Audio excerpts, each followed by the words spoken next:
Live broadcast of Naruto begins with a movie The Death of Naruto. This video is purely for entertainment and does not infringe on copyrights or laws. The rights to the novel and image belong to the original author. We do not claim ownership. Don't like waiting and want to listen to this fanfic in full now? Subscribe to our Patreon, where you'll find the best fanfics. Chapter 176. Although what you said makes sense, thinking about Naruto's experience, it seems that it's not impossible to force it a little. Maybe I can't do it to Naruto's level, but I also want to see my own limits. You have all been brainwashed by Uzumaki Naruto. Jiraiya looked at Naruto with a look of relief and smiled, saying, "How is it? Many people regard you as a role model. Do you feel a lot of pressure?" Not at all. Naruto smiled brightly and looked at the sky. "I just want everyone to recognize me, so in order to live up to their expectations, I have to work harder next time." Rasengan. Looking at Naruto, who was so excited that he instantly rubbed a Rasengan between his hands, Gaara lowered his head and curled his lips slightly. "Do you recognize me? In order to fight side by side with you, I will also work harder." How much psychological trauma did Fenho and Nuteo cause to Fenho Zayaksu? She has lived outside for so many years, but she still thinks he is invincible. This kind of thing is hard to say. The amount of fear is not based on strength. Otherwise, why is the not so hard to resolve?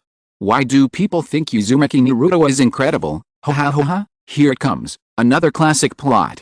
No matter who you are, even if it's someone I like, as long as you say something unpleasant, I will still criticize you. Oh, Naruto, although you sound cool, this sounds a bit wrong. It's good for Santifu to have dreams, but you can't force others to fall into the water. Fenho Zayaksu, don't you want to avenge his father? Sometimes you still need others to push you a little. Not everyone is as determined as Naruto. What they think they want may not be what they want. This is too subjective. You can't think that everything Naruto wants to do is good. He is just a kid after all. There's nothing wrong with this. Anyway, Naruto pursues good things. Don't be bound by fate, feelings, dreams, etc. However, Fenho Zayaksu is still unmoved. At this time, the director interrupted and said, "It is because you don't give up that you can see hope, and because you see hope, you can usher in the future." Isn't it very consistent with the Princess of Winds and Cloud, the theme of the final chapter? The production manager never expected that the director would want to continue filming, but when the director said the reason of using a real princess to make a movie, he immediately accepted the director's idea. Facing Fenho Zayaksu, who wanted to refute, Kakashi calmly said, "Unfortunately, there is only one option left. Since Nuteo and the others know about your existence, you have no other choice except fighting." Oh my god, your crew actually wants to intervene. You are too dedicated as a director. I think he and Naruto must get along well.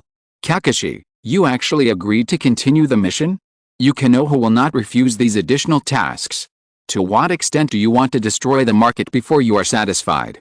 It is already difficult to do the mission now, don't increase the difficulty of the mission for us. Why are you so excited? Anyway, the client of the mission has money. Even if the A-level mission becomes an S-level mission, Kakashi just needs to increase the commission fee. Kakashi is too absolute. Isn't that Fenho and Nuteo's necklace what he wants? As long as Fenho Zayaksu doesn't want revenge, it should be fine to give the necklace to him. I will never rely on the kindness of the enemy to save my life and property. Sure enough, it's better to defeat the enemy and put an end to it all. So Naruto excitedly said that the mission would continue. Looking at their naive appearance, Fenho Zayaksu was furious. Don't joke. Reality is different from movies. There is no perfect ending in this world. There will always be a way to deal with that kind of thing with momentum. The director said seriously. Kakashi said maturely, "For such a mission, we should go back to the village once and gather more people." But Sasuke immediately objected and said confidently, "It's a waste of time. We are enough for such a mission." It may be the case for other people, but for Naruto, it seems that he has had a perfect ending several times. It's not always the case. In the case of Kazuna Castle, Ryuji died. In the case of Gaara, Chiyo died. In the case of Wave Country, Naruto felt sad even when his opponent died. And in the case of Sasuke, Naruto simply failed. Director, why are you butting in? What do you mean by relying on? There is always a way to deal with the momentum. You are Naruto, right? It's amazing. Are all the filmmakers so stubborn? If it weren't for this director, they would have disbanded right now. Kakashi said something normal, but Sasuke, aren't you too confident? Why is this Uchiha brat so arrogant? Why does he think that he can defeat his opponent with just a few of them? Uzumaki Naruto became strong by being stupid, and Uchiha Sasuke became strong by being arrogant. Looking at the crowd who were excited and decided to move on, Fengho Zaiatsu remained calm. The crew passed through a large cave and came to the village where the companions of Samtifu gathered, preparing to shoot the next scene here. As a result, as soon as the convoy stopped, the production manager immediately told the director anxiously that Fengho Zaiatsu had escaped again, so Kakashi hurriedly led the 7th team to search separately in the snow. The fleeing Fengho Zaiatsu was stripped to the ground. She closed her eyes weakly and remembered the funny words her father told her in the past that as long as spring came, she could see the future father is a big liar. This country. There is no spring at all. If Fengho Zaiatsu had never thought about revenge, she would be very desperate to see these people who didn't listen to anyone at all. So far, there are no people who have appeared on the sky screen who are completely bad, so there is no need to worry about these. How did Fengho Zaiatsu escape in public? Kakashi, what are you doing? Kakashi, I don't know either. Originally I thought that what Fengho Zaiatsu's father said to her was just to tease the child, but now it seems that there may be some hidden meaning. Maybe, I don't know what the hexagonal crystal that Fengho Naruto wants to take is for. Chapter 177. Fengho Zaiatsu slowly opened her eyes, and then saw Naruto standing not far away, and said unhappily, really? How many times do you have to run before you are satisfied? Everyone is waiting for you. Why can I be found by you every time? Fengho Zaiatsu leaned on Naruto's back and said softly. Naruto walked step by step in the cave with an awkward expression, because it is a mission, no matter how unwilling you are, I will chase you anywhere. I am familiar with your smell, sister. Knowing that she has no way to escape, Fengho Zaiatsu said that she would only act when she returned, and would not do anything else. Naruto's words can be turned into some nice love words if you change a few words and the scene. Why do you always have to bring this up? Uzumaki Naruto is just a 12-year-old kid now. What are you worrying about? Because Naruto is particularly aggressive today. Words like how many times do you have to run before you give up? And no matter how unwilling you are, I will chase you anywhere. Don't these words make people think about it? To be honest, will you really not be considered a hooligan if you tell a girl that you are familiar with her smell? If it's an adult like Jiraiya and Kakashi, they will, but for a boy like Naruto who looks serious, it's hard to think he has any bad intentions. Kakashi had already laid down, and he was unmoved by the comments. Jiraiya was also very upset that he was used as a negative example. He was a master in the entertainment industry, and a young boy like Naruto was far from being able to compare with him. Hearing that she was angry, Naruto chuckled. Suddenly, a whistle sounded in the cave. Naruto looked down and saw 2 rails appearing in the rapidly melting ice, extending directly through the cave into the distance. On the other side of the cave, Santifu immediately thought of Fengho Naruto after seeing the railroad tracks. He asked the crew members to hide quickly, and he ran in another direction. At this time, Naruto was still stunned, but Fengho Zaiatsu immediately thought of the train. Naruto also reacted immediately after seeing the oncoming behemoth with lights on the front of the car, and ran to escape the pursuit of the train. Hey, train, this is a train. This kind of transportation is very convenient. Can it be used in other countries? It may not be difficult to build, but the maintenance cost is too high. Who knows if it will be secretly destroyed by some enemy ninjas or rebellious ninjas. It's similar to Hyde's group before. Maybe their strength is not very good, but their equipment and props are quite advanced. Speaking of Hyde, have you heard about these people recently? The only thing we can be sure of right now is that Hyde and his fleet have fallen into the hands of Tsunagakure, but we haven't found any traces of Hyde, his 3 men, and Timothy. They must have already infiltrated the ninja world. It's been so long and they haven't been found yet? Could it be that they have secretly fallen into the hands of that ninja village? Cloud Village, is it you? Fuck, don't think of us when you encounter something like this. The train easily smashed the icicles in the cave. Seeing this, Fengho Zaiatsu suddenly decided to give up and even wanted Naruto to give up. But obviously, the word give up did not exist in Naruto's dictionary from beginning to end. He angrily told Fengho Zaiatsu to shut up and said that he would never give up. Then he stepped on the accelerator and ran desperately, finally rushing out of the cave before the train hit them, The train stopped after driving out of the cave. Fengho and Nuteo also appeared directly and greeted Fengho's Ayakusa, who survived the disaster. As a result, just after saying 2 words, a pile of rolling logs hit the train directly. Everyone looked carefully and saw Santifu leading 50 soldiers wearing simple protective clothing and holding long swords and spears to appear on the top of the mountain. It's always like this. As long as there is a conflict of ideas, these people will eventually be moved by Naruto's unyielding attitude. It's really a one-trick pony that can win the world. Hell, it's easy to say that, but not everyone can do it like this kid. So these people are the ones that Santifu is going to use to help Fenghana and Ziozu restore their country. Maybe I'm overthinking it. Aren't these people ordinary people? Or are the simple plate armors on them actually special ninja tools like the chakra armors of the snow ninjas? Let's see first. To dare to use such a small number of people to resist the rule of Fenghana and New Tao, they must have abilities that we can't imagine. Santifu made an impassioned declaration, and then led everyone to bravely rush towards Fengho and Nuteo's train. Looking at this mob, Fengho and Nuteo stopped Langai Azubeng, who wanted to attack, and contemptuously activated the weapon protection on the train. Then the sides of the 4 train carriages opened, and then a barrage of kunai was fired at the 50 people who attacked, easily crushing their offensive. Except for Santifu, who was seriously injured and staggering forward, everyone else fell down. Seeing another wave of kunai coming, a Fuma shuriken blocked the opponent's attack.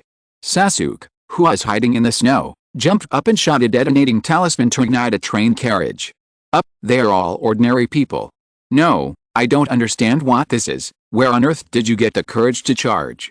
With this level of combat power, if it weren't for Naruto and the others, Fengho's Ayakusa would have been a dead end if she had returned to the snow country with you.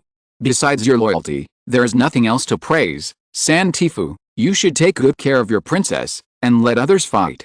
Santifu looked at the sky with a pale face, then knelt down in front of Fengho's Ayakusa and apologized loudly. I'm so sorry, princess, get down. We are so useless. Looking at the Santifu, who was about to cry, Fengho's Ayakusa helplessly asked him to stand up. Don't apologize to me, Santifu. Isn't everything you did for me? You can do this even though you don't have the power. You are much better than those snow ninjas who have the power but betrayed my father, aren't you? Besides, even if you have powerful power, it will be useless for me, who is determined to escape and regards the raging waves as a nightmare that cannot be crossed. The most important thing is, the person who can untie my knot. Fengho's Ayakusa looked at the sky and sighed. Chapter 178. There's something wrong with Fengho and Nuteo. Damn, they must have fired thousands of kunai. The snow country is small, but it looks rich. They used thousands of kunai to deal with 50 people. I thought Santifu had some plan to bring Fengho's Ayakusa back to the country, but it turned out that these people launched a suicide charge. Did they want to scare Nuteo to death with this? Fengho's Ayakusa herself doesn't have much power. Santifu's main purpose is to make her the banner of resistance against Fengho and Nuteo. Otherwise, the disunited opponents will definitely not be able to achieve their goal. To be honest, even if Santifu's team, if there were 1 or 2 ninjas in the team, they might not be wiped out. Even if they just used the Fuma shuriken to intercept like Sasuke did, at least they could save a few people. So this uncle had no plan at all, he just did it out of passion. Do you think you are Naruto? On the other side of the hill, Sakura also used the explosion to create an avalanche in an attempt to push the train off the track, but the driver reacted quickly and started the train to get out of the position affected by the avalanche. Unexpectedly, a bridge on the way forward had been set up by Kakashi, and the collapse of the bridge directly destroyed half of the train. After repelling the enemy, Team 7 and the crew hurried out to clean up the mess, but unfortunately there was no one left except the dying Santeu. Fengho's Ayakusa came to Santeu and listened to his last words, but unfortunately Fengho's Ayakusa, who thought she had given up, couldn't even shed tears. This scene is big enough. The crew should be dumbfounded. So sometimes you can't be too stubborn. As long as you work hard and persist, you will succeed. This kind of lie can't even fool children now. I agree with this point. Although Naruto seems to be able to achieve good results every time, if there is a slight mistake in the middle, we won't be able to see what he looks like when he grows up. Why do you think everyone thinks it's a miracle that Naruto can grow so big? She stood up and told the crew that she didn't want to die and went back, then walked towards the convoy without looking back. Where are you going back to? Naruto stopped Fengho's Ayakusa and said angrily, your country is here. If you want to go back, just defeat Nuteo and go back to your home with dignity. You don't know anything. Fengho Zaiatsu looked at Naruto expressionlessly. There is no spring in this country. It is a country where tears turn into ice and hearts are frozen. But if it were you, wouldn't you be able to change all this? Sakura interrupted with a look of reluctance. I think, at least Mr. Santifu believes this. What Sakura said is true. What's the use of Santifu's belief? If you can't do it, you can't do it. You must see hope first before Fengho Zaiatsu can cheer up. If everyone is like Santifu and others, she might as well give the hexagonal crystal to Fengho and Nuteo directly. In Fengho Zaiatsu's opinion, Naruto and others are just talking without any pain. They are expected of them for no reason, but she may not be able to bear this pressure. Fengho Zaiatsu was impatient to continue listening to these naive words and walked away. Naruto, who couldn't stand it, immediately rushed over to grab her, but Fengho Zaiatsu shook his hand away in an instant, and the two glared at each other. Suddenly, a huge airship rose up from the valley. Before everyone could react, Sleet shot out its claws and grabbed Kazuhana Koyuki and pulled her onto the airship. Then, dozens of Kune with trigger-type props unique to the snow country were fired at Kakashi and others. Dozens of ice spikes rose from the ground and forced several people back, allowing the airship to successfully ascend and escape. Sasuke, who landed, immediately found that Naruto was missing and asked Sakura in a hurry. Sakura also instantly thought that Naruto might have boarded the enemy's airship. The snow country has a lot of variety, and there are even flying vehicles. This trigger-type ninja tool is not bad, and may be more useful than the detonating talisman in some situations. What is the relationship between Sasuke and Naruto? I just dodged the attack and immediately found that the other party disappeared. It should be very good. It can be seen from the previous battle with Zabuza and others. It is a very common kind of bad friend relationship. Naruto folded his hands and put on a disgusted face. What nonsense are you talking about? How can I have a good relationship with that arrogant Sasuke? Sasuke also curled his lips in disdain, and he was too lazy to even complain. Sure enough, a Kune connected to the rope tied to the airship. Naruto bit the rope, formed a seal, and successfully climbed onto the airship. In the airship, Fengho Zaiatsu was treated well and did not encounter any trouble. When he learned that the hexagonal crystal was on her, Fengho and Nuteo also put on a friendly face. Very good, because it is the only bond connecting the Fengho family, and it is also the key to open the secret treasure. Fengho Zaiatsu was a little confused, so Fengho and Nuteo explained that after he got the country, he found that the Fengho family did not leave any assets, so he believed that it was hidden by the previous daimyo. After some searching, it was finally confirmed that the treasure was hidden under the rainbow ice wall, and the hexagonal crystal was the key to open the treasure. Naruto always goes deep behind enemy lines like this. Don't you think you'll fail? Maybe his body acted on its own before his brain could react, and then he made the best of it. What's the bond between the Fuuka family? Isn't the focus still on the second half of the sentence? Sure enough, for the ruler of a country, nothing has real benefits. If there was no hexagonal crystal, Fuuka might have forgotten that there was such a princess. What kind of powerful treasures can such a remote country have? This is too absolute. If it wasn't for the sky curtain, could you imagine that the ghost country sealed a monster, a golem? Could you imagine that a Grail mine was sealed in a deserted place? Could you imagine that a terrifying item like the Box of Bliss was hidden under the Ghost Lantern City? But from Fengho and Nuteo's description, it seems to be just ordinary money. Wow. What kind of family background do you have? When did money not become a treasure? Could it be that Fengho Zaiatsu's father had already noticed Fengho and Nuteo's thoughts, so he hid all the money in advance? It seems that Fengho and Nuteo took over a mess. Chapter 179. As long as we get the secret treasure of the Fuuka family, my country will have a military force that surpasses the 5 major ninja countries, Fuuka. Nuteo said her ambition without hesitation. As soon as she finished speaking, Naruto's voice followed closely and responded, I won't let you do such a thing. Naruto showed up with a swagger and showed a confident smile, but he was proud for less than 3 seconds. Several ropes instantly wrapped around his body and tied him up tightly, and then he was knocked to the ground by the rain and snow. At this time, the door behind Naruto opened, and Fubuki stood outside with one hand on her waist. Under her feet, more than a dozen shadow clones of Naruto were also tied up tightly and rolled in. Huh? This topic change was so sudden. How come his ambition suddenly became so big? Did I guess wrong? The so-called treasure is not money, but some powerful weapon.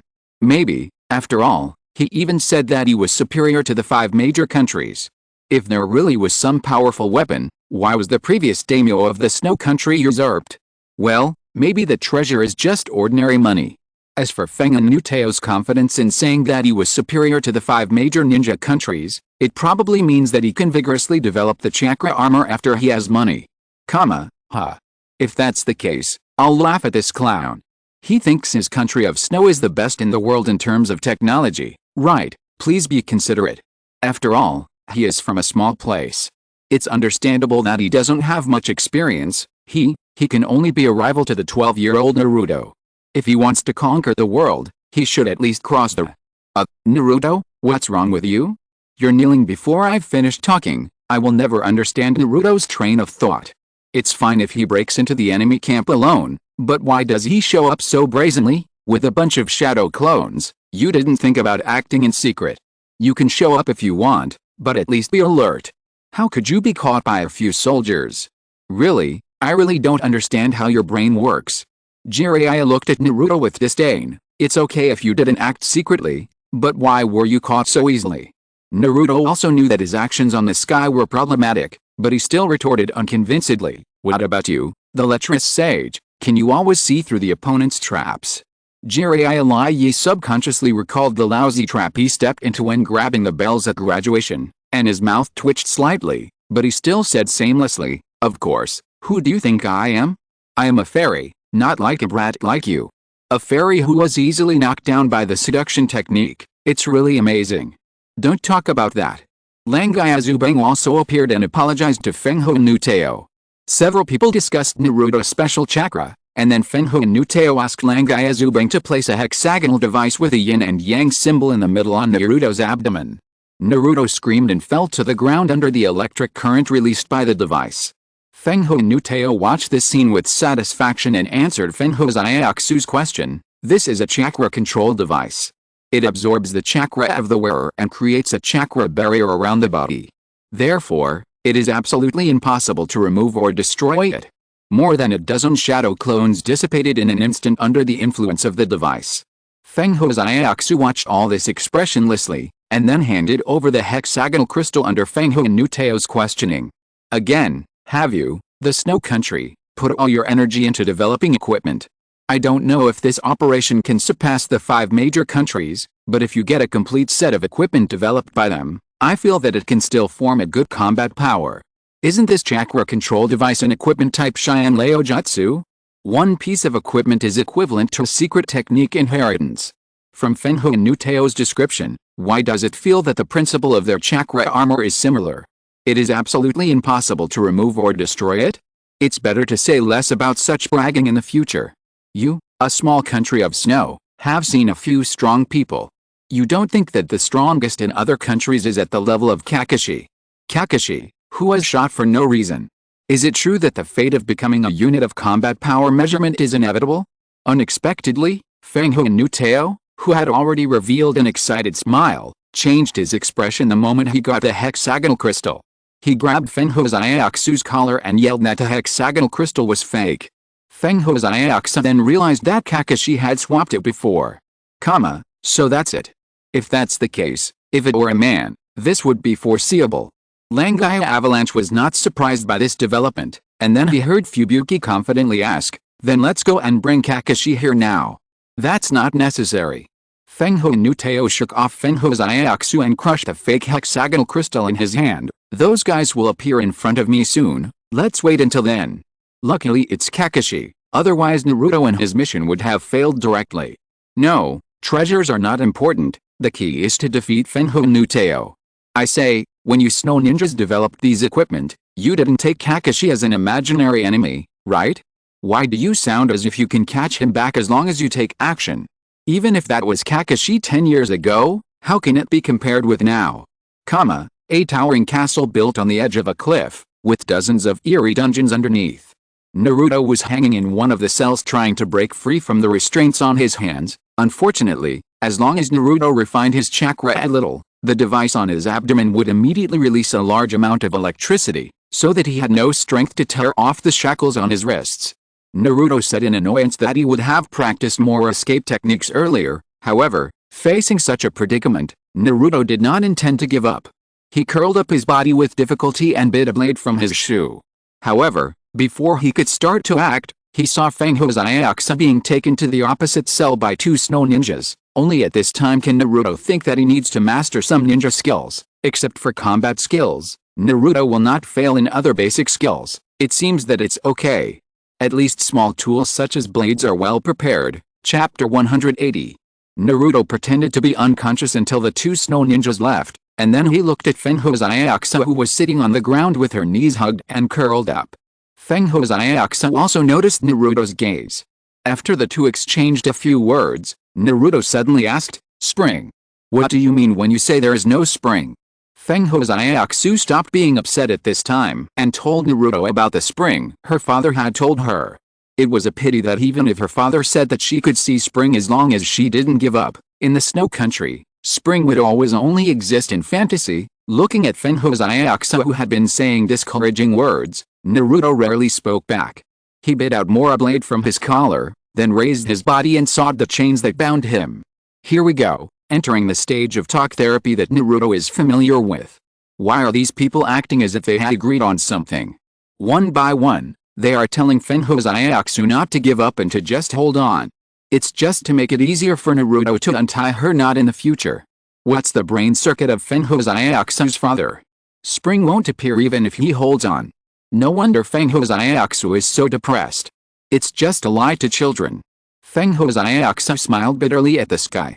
It's not that she didn't understand her father's words, but can spring really appear just by not giving up? Even for Naruto, who has repeatedly created miracles, this dream is impossible to achieve. Fengho's Ayakusa still didn't think highly of Naruto's behavior. Seeing Naruto's blade accidentally fall, she showed an expression of as expected and buried her head in her knees again. See, in the end, you can only give up. Naruto was silent for a moment, and said with a sad tone, "If you give up, it will be very easy. Isn't it good not to be noticed by others? But in the end, I found that it is actually very painful. There is no place for me in this big world." As he spoke, the lonely figure of young Naruto appeared on the sky. Ah! Naruto, what on earth did the other person say that related to you? It's okay to empathize, but don't force it. Well, it makes sense. You changed your lonely situation by not giving up. Use your example to convince the other person. In the belly of the god of death, Namake's Minato couldn't help sighing as he looked at the pitiful Naruto on the sky. Although he already knew Naruto's experience, he couldn't help feeling depressed every time he saw such a scene. But, Naruto tried to break the chain with both hands, but the electric current caused by it made him scream, but he gritted his teeth and insisted, saying, "But, once you have friends, you will not give up and keep working hard, and finally find that this is actually better. If you really give up, dreams and other things will really disappear at that moment." Seeing Naruto screaming and persisting, Fengho's Ayakusa couldn't help but stand up to stop him, but Naruto still exerted force regardless. "Your father and Uncle Santifu, what they said was right.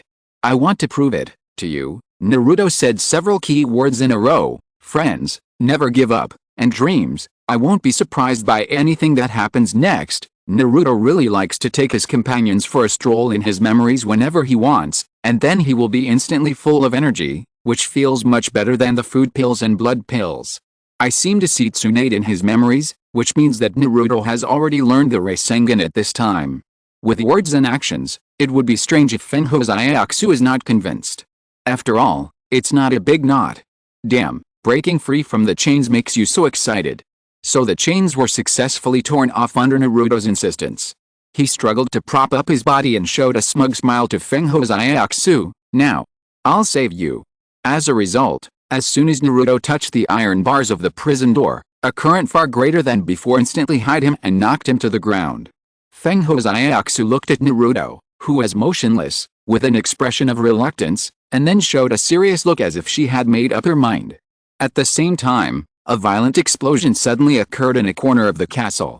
Fenghanuteo, who was waiting, immediately guessed that it was the work of Kakashi and others, so the snow ninjas in the castle were quickly mobilized.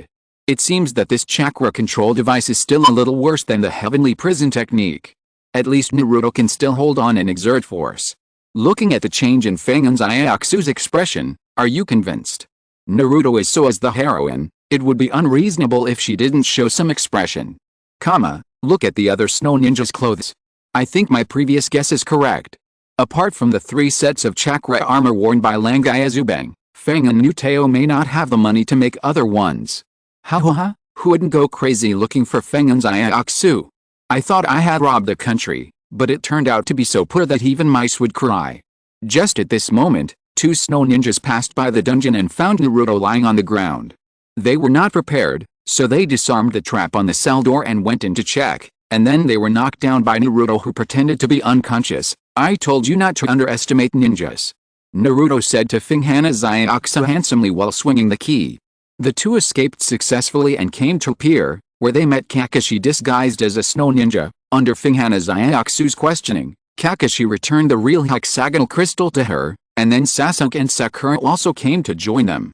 The 4 of them came to a spacious hall under the leadership of Finghana Zayaksu, but they didn't expect that Fenghan Nuteo was waiting for them in a seat high in the hall. Naruto's physique is so strong. He looked like nothing happened after being electrocuted like that. It's always like this. As long as the power is restricted, the brain will move very quickly. From this point, it can be seen that the quality of the ninjas in the snow country is not high. Such low-level mistakes can actually be made. Not to mention the quality, but the strength is at the level of a small country in my understanding. It was so easily knocked down by Naruto, whose chakra was restricted. I am now very curious about the strength of the 3 Langaya after they took off their chakra armor. To be honest, Sasuke and Naruto are indeed very powerful, but it cannot change the fact that they are just Shin'an, while the Zu ninja wearing chakra armor fought back and forth with him. Chapter 181. Thank you for your hard work, Zayaksu. Fengho Nuteo's words made the 4 members of Team 7 look at Fengho Zayaksu with an expression of disbelief. Fengho Zayaksu ran towards Fengho Nuteo without saying a word. Kakashi, who was about to stop her, was intercepted by the 3 members of Langaya Avalanche. So they could only watch the hexagonal crystal being handed over to Fengho Nuteo. Then Fengho Zayaksu emphasized her identity as an actor, and Fengho Nuteo also said that all this was her scam. Yes, everything is just a play. Fengho Zayaksu looked at Naruto's angry expression, and suddenly pulled out a short knife and stabbed it into Fengho Nuteo's chest. Kakashi was a little careless. He didn't see the problem with Fengho Zayaksu. Fengho Zayaksu has been saying that Fengho Nuteo is invincible, but in the end, she doesn't want to rely on others and chooses to do it herself. Fengho Nuteo won't die just like that. He is so confident. He must have some hidden cards. It is indeed very brave, but it is actually unnecessary. I think Kakashi and his team can defeat the opponents if they try hard. Such an ending. Well, at least it is much better than always avoiding. Fengho Zayaksu murmured, but Santifu found it hard to accept. Your Highness. It's not worth dying with someone like Nuteo. Don't get too excited, Santifu. Fengho Zayaksu smiled softly. Even if now I want to die together with Nuteo, but I can't do it. From now on, it really depends on how much help my male protagonist can give. The sudden change made Fengho Nuteo angrily pinch Fengho Zayaksu's neck. However, even so, Fengho Zayaksu did not let go of the handle of the knife. I have always known. Naruto. When I return here, it will be the end of my death. So, at least. With the idea of dying together, Fengho Zayaksu pushed Fengho Nuteo to the edge of the platform. Naruto. Thanks to you. In the end, I can finally stop running away. With Naruto's anxious shouting, the 2 fell off the platform. Naruto rushed forward to check the situation, but Fengho Nuteo punched him away as if nothing had happened. Fenghana Nuteo is just too confident. Why do you think Fenghana Zayaksu will listen to him? Even ordinary people will fight to the death if they are pushed to the end. I think if it weren't for Naruto, Fenghana Zayaksu might have really done it. Sure enough, Fenghana Nuteo is fine. You can tell from the fact that the 3 snow ninjas of Langaya didn't move at all. How can this toy-like knife kill me? Fenghana Nuteo said disdainfully, taking off his outer robe to reveal a different style of armor inside. This is the latest chakra armor. Fenghana Zayaksu, who was also fine, regained consciousness after a violent cough. Looking at Fenghana Nuteo, who lifted her up by the waist, Naruto angrily rushed forward to save her, but it was a pity that Naruto, whose chakra was sealed, had no power to fight back and was knocked back. At this time, the ceiling collapsed in the continuous explosions. Fenghu Nuteo didn't care about it and shot out a steel wire to pull himself up, ready to take Fenghu's Iaxu to the rainbow ice wall. Naruto reacted quickly and threw a rope to wrap around Fenghu's Iaxu's arm and followed. The 3 members of Langaiazubeng and the 3 members of Team 7 also showed their magical powers to escape from the collapsed castle. Is this Fenghana Nutao's trump card? It's not beyond imagination. Hey, is Fenghana Nutao stronger than Langaiazu Avalanche? It shouldn't be, unless Fenghana Nutao has also undergone ninja training. Otherwise, even if a daimyo wears some chakra armor, he won't be stronger than a ninja who can stand shoulder to shoulder with Kakashi. I know that Kakashi and the other 3 are confronting the 3 snow ninjas, but you should at least verbally intercept them and tell Naruto not to be so impulsive. Just letting Naruto get beaten makes you look like an outsider. Fenghana Nutao flew into the sky with the wings of his armor. After discovering that Naruto was also being hoisted up, he directly cut the rope and let him fall into the snow forest below. Damn it. I will never give up. No matter how difficult it is, I will chase you even if it's to the ends of the earth. Damn it. In the snowy forest, Naruto stumbled forward in the direction of the flying windflower, but even Naruto was a little powerless in the state of sealed chakra. Fortunately, the snowmobile driven by the production staff and the director appeared in front of him. On the other side, the windflower Nutao brought Fenghu Ziozu to the front of the rainbow ice wall. Fenghu Nutao walked impatiently to a cauldron-shaped device and inserted the hexagonal crystal into the gap in the middle. Although I have seen it before, a flying armor is very useful. Even though I can't use chakra, it's not a big deal to fall from such a height. Have you forgotten Naruto's identity as a human pillar? Even if he can't use his own chakra, he still has the chakra of the 9 tails. Naruto must have memorized the Book of Love words before this mission. He is so good at talking.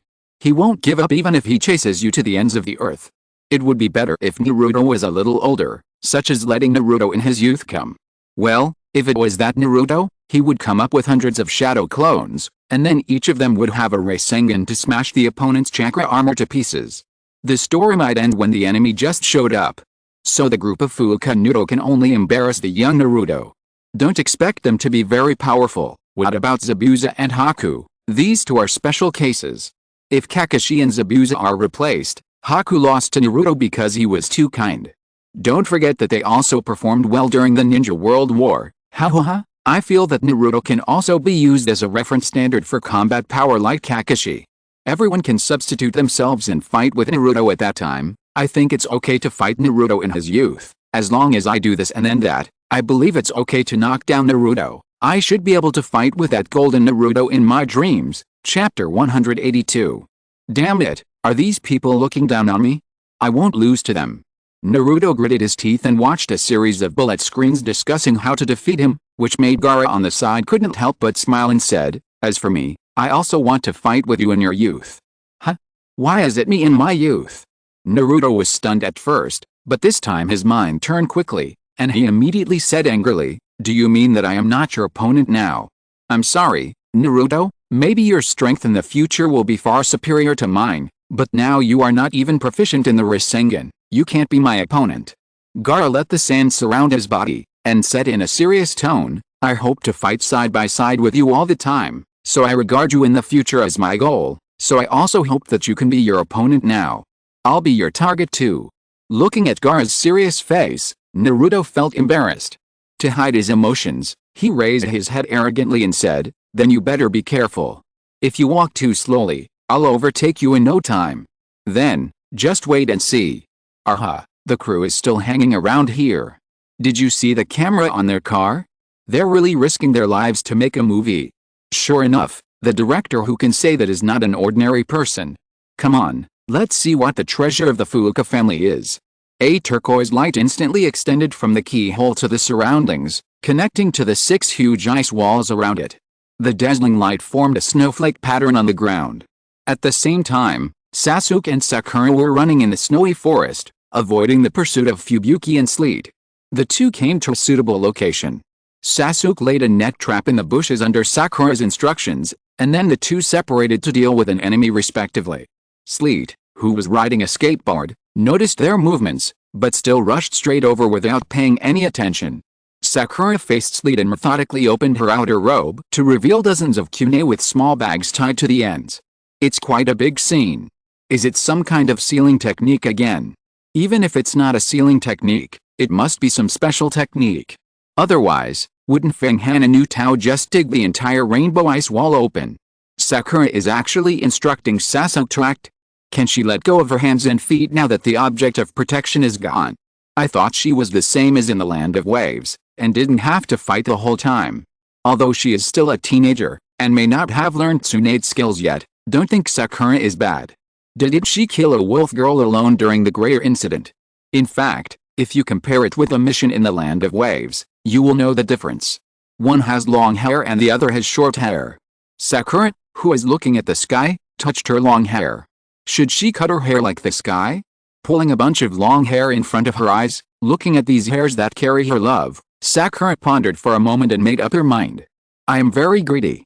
That being said, Sakura's attack methods are still the conventional ones. Don't be misled by Naruto. The ultimate move has its own power, but the conventional methods also have their own effects. Normal people will die if they are slashed by a kune. Not all enemies are the kind that Naruto and his friends encounter. Kune after kune hit the rain and snow when thrown by Sakura. Although they did not cause any damage due to the opponent's chakra armor, a large number of small pieces of paper would fall out of the small cloth bag every time they were intercepted. Perhaps because of his skill and courage, Yu Jaxo actually stopped to observe what these pieces of paper were. He didn't react until the piece of paper with the word explosion fell on his arm. However, at this time, Sakura had already thrown the last kune with confidence. See my Sakura blowing snow technique. The next second, a violent explosion roared up, and the shock wave even blew away the flying snow, causing her to fall into the trap set by Sasuke before. See, even if it is a detonating tag, the power is not much different from some big moves. Hey, you are still a little girl, and you have to give your moves a nice name. How cute. I declare that this move will be called Sakura blowing snow technique from now on. I will shout it out loud when I perform it. Ha, you are so mean. Sakura lowered her head and blushed, but Tsunade was still teasing her. Ha, is it okay? Things, young girls like cute things, I understand that. Tsunade-sama. Oh, Sakura's attack is actually calculated. I was just wondering what the trap was for. Awesome, this is much more interesting than Naruto's big and bold fighting style. Don't exaggerate, this is only slightly above the average level of ninjas. If you want to see the kind of battle that is linked together, you still have to look at the Nara family. Sorry, I'm holding back the ninja profession. Sakura's level is already beyond my reach. Fubuki easily broke free from the restraints on her body and laughed at this simple trap.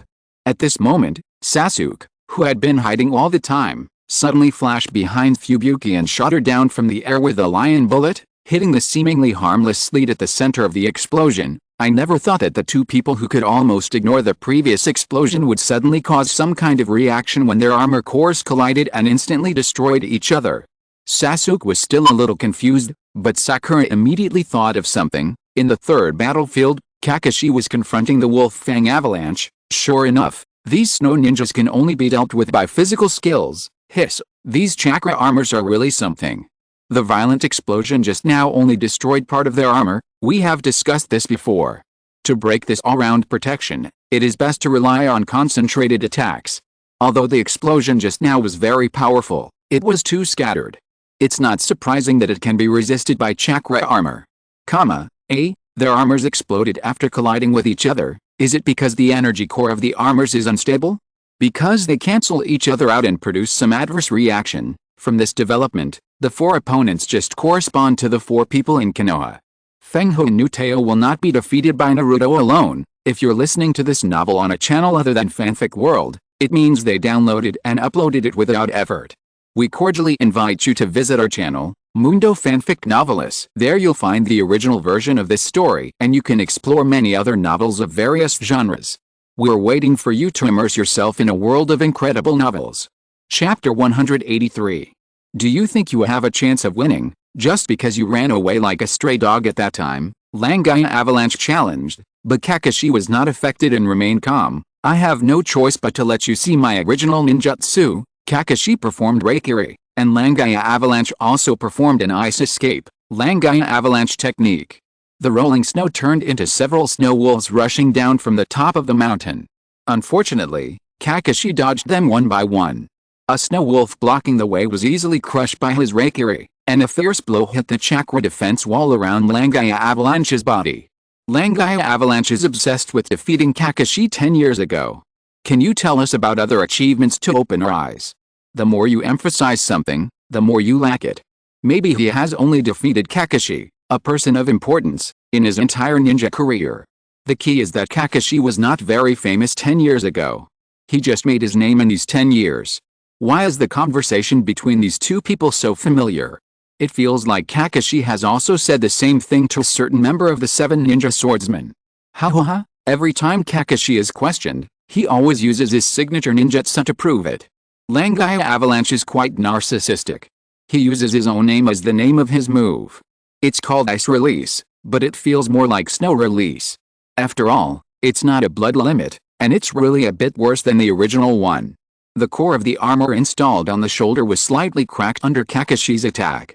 Langaya Avalanche took a step back with an ugly face, but he quickly restrained his emotions and showed a relieved expression. At this time, an avalanche surged over the mountainside where the two were, and Langaya Avalanche was caught off guard and was caught in it, but Kakashi seized this opportunity in time and flashed behind Langaya Avalanche to grab him. Even if the ninjutsu and illusion are sealed, the ninja still has physical skills. You rely too much on this armor. Keeping the inverted posture, Langaya Avalanche was hit hard to the ground by Kakashi and instantly lost the ability to move. See, as long as it's a concentrated attack, that chakra armor will be unable to withstand it immediately. Not bad, it looks like it can at least withstand 2 or 3 attacks from Raikiri. If this thing is equipped on Zabuza, Kakashi might not be his opponent. Huh? He was knocked down by a simple physical technique from Kakashi. All the defense is focused on how to resist the enemy's chakra, and there is no resistance to physical techniques at all. If the chakra defense wall of that armor can be actively deployed, open, maybe even physical skills can be blocked. No, I kept bragging about how powerful I am, and I didn't take Kakashi seriously, and this is the result. Seeing the other 2 snow ninjas being knocked down by Sasuke and Sakura, are you not mentally prepared? You are noob. This is a good lesson. Equipment can be used but not relied on. Ninjas still have to rely on themselves. Where the rainbow ice wall is, looking at the light gradually disappearing around, Fenghu and Nuteo is looking for the secret treasure of Fenghu's family in a daze. Suddenly, a burst of scorching steam gushed out from the ground, and the ice quickly melted under this heat to form water. Feeling this unfamiliar warmth, Fenghu's Iaoxu murmured in confusion, "It's so warm. What on earth is this?" Geothermal generator. Fenghu and Nuteo realized what was going on in an instant, and his expression suddenly became tense. Is this the secret treasure of the Fenghu family? Sister. At this time, Naruto's loud shouting came from not far away. Fenghu and Nuteo turned his head and saw Naruto being carried by a snowmobile and rushed straight towards him. Huh? It's neither treasure nor weapon, but geothermal generator. I really didn't expect this development. What's wrong with you, Fenghu Nuteo? At least understand what it is before digging for treasure. No, it may have been treasure originally, but Fenghu's Iaoxu's father took it out to study or buy a geothermal generator. Awesome, you fooled Fenghu and Nuteo twice, first leaving him a mess of the country, and then telling him it was a geothermal generator after finding the secret treasure with great difficulty. Oh, what should we do? Our 5 major ninja countries are going to be defeated by a geothermal generator, real. Fenghu and Nuteo flipped the table in front of him violently. At this time, he almost lost his mind. Damn Zaoxu, what did you do? To make my 10 years of hard work a joke. His expression was distorted, panting heavily. Fenghu and Nuteo stared at himself who looked like a clown on the sky, and tried his best to calm down a little, but he was still nervous when he saw Naruto's lingering figure. Damn early snow. Damn geothermal generator. Damn Uzumaki Naruto. Naruto is here, how is he going to defeat Fuuka Nuteo? I think he probably forgot that he has a chakra control device. Haven't we discussed this before? And Kakashi and the other 3 have demonstrated it. How can a small control device limit the chakra of the tailed beasts? When they were close enough, Naruto abandoned the snowmobile and ran over aggressively. Seeing this move that didn't take him seriously at all, Fuuka Nuteo made a hand seal with a distorted expression and used an ice escape, Black Dragon Storm Kill. A jet of black dragon-shaped chakra hit Naruto along with Fuuka Nuteo's fist, knocking him high into the air, and then he fell heavily to the ground. Fengho Nuteo sneered at this scene, but he didn't expect Naruto's firm voice to come over immediately. "What's wrong? It doesn't hurt at all." "Naruto, stop it, you're really going to die this time." Seeing Naruto struggling to stand up again, Fengho's Ayakusa couldn't help but persuade him, but there was no discouragement in Naruto's voice. "Believe me. If my sister trusts me, I will definitely not lose." It seems that Fengho Nuteo has undergone ninja training. In this case, with this new armor, he might be able to fight Langaya Avalanche on equal terms. Is this thing an ice escape? It should be a wind escape, right? Maybe the definition of ice escape in the snow country is different from ours. Is Naruto too durable? He shouldn't be able to use chakra, right? Why can he get up after being attacked like this? Chapter 184. You've seen the sky curtain so many times and you still don't understand. Of course it's because of perseverance and dreams. Although Naruto looks like nothing happened, I know it's not that easy. He's really amazing. I'm a middle-aged man in my 40s, and I was actually beaten by a little kid. Don't make yourself uncomfortable. Why do you want to compete with him? Naruto said so. Is there any girl who can refuse him? Naruto's brain is definitely open today. Look at how well he said these words. Naruto glared at Fengho Nuteo. Red chakra condensed in his abdomen, slightly cracking the chakra control device. Fengho Nuteo was a little bit unbelievable about this situation. Then his expression collapsed again. He rushed to Naruto and punched him hard, smashing a large piece of ice in front of him and causing Naruto to fall into the freezing cold water. This scene seemed to evoke some memories of Fengho's Ayakusa in the past, causing her emotions to collapse a little. Just then, a piercing cry was heard, and Sasuke rushed towards Fengho Nuteo with lightning. He first used a chakra armor core on his right hand to slightly offset the enemy's chakra defense wall, and then shot the Chidori in his left hand at the opponent's armor core. The two-pronged approach finally caused it to break. Here it comes, the power of the tailed beast. Every time I see this kind of development, I want to sigh that the tailed beast chakra is really convenient, but when I think that these are all exchanged for the lives of the Jinchuriki, I feel balanced immediately. The treatment of the Jinchuriki in each village should be better now. If nothing else, at least the lives of Naruto and Gaara, two familiar faces, should have changed a little. Naruto subconsciously looked at Gaara. The boy whose scars were exposed no longer had any resentment on his face. He shook his head calmly and said, "Last time, after the sky curtain exposed my past, we came directly to Konoha. So I haven't been back to the village yet." "Then you..."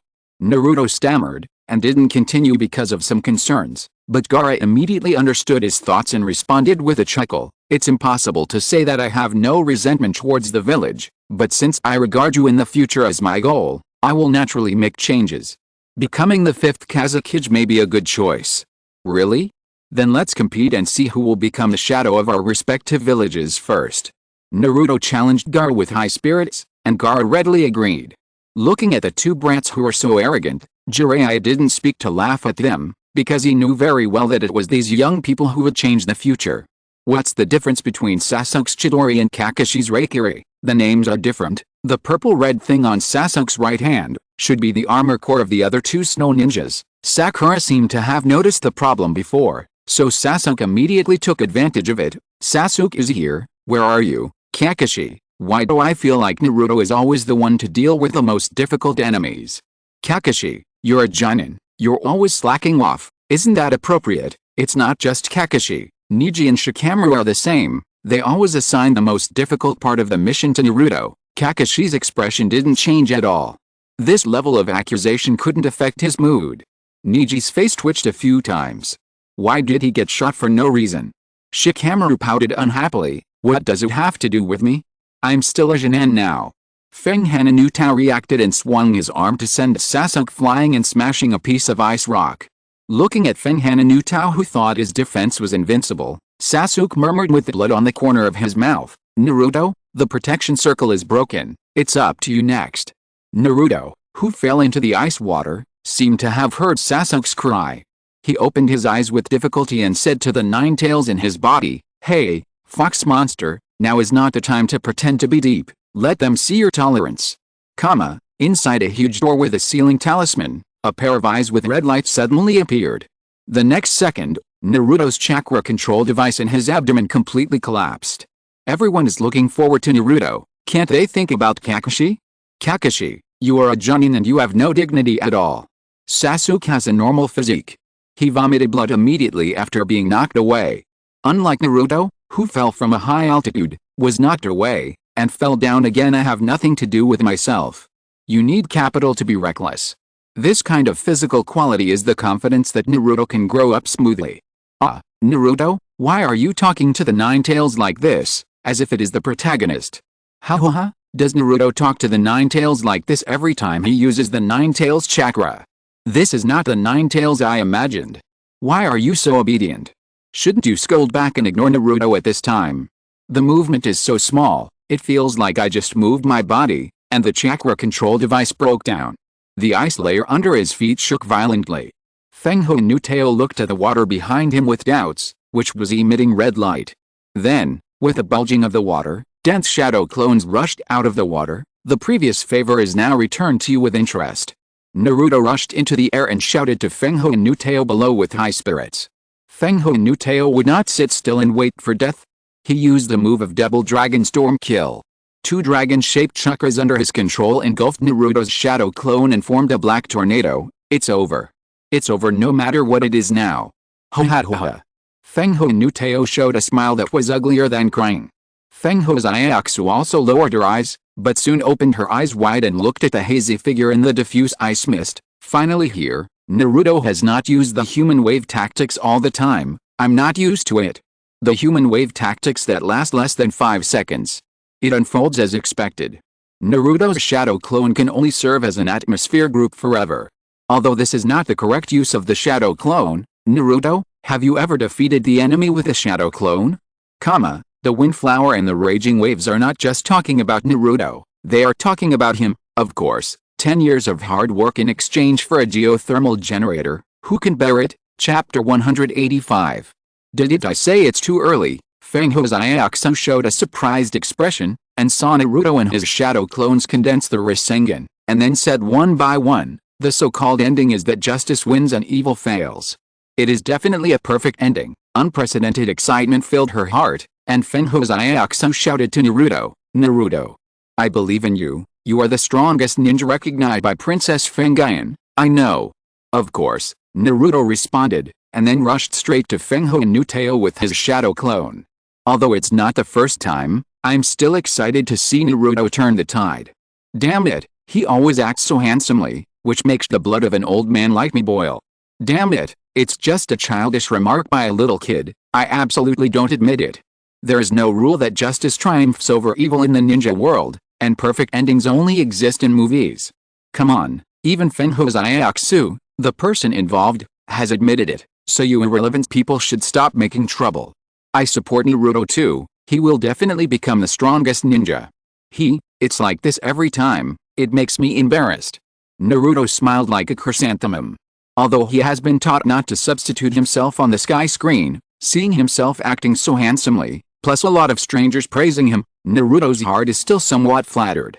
At this time, the rising sun spread its light to the rainbow ice wall, and reflected it onto Naruto, dyeing his Rasengan into colorful colors.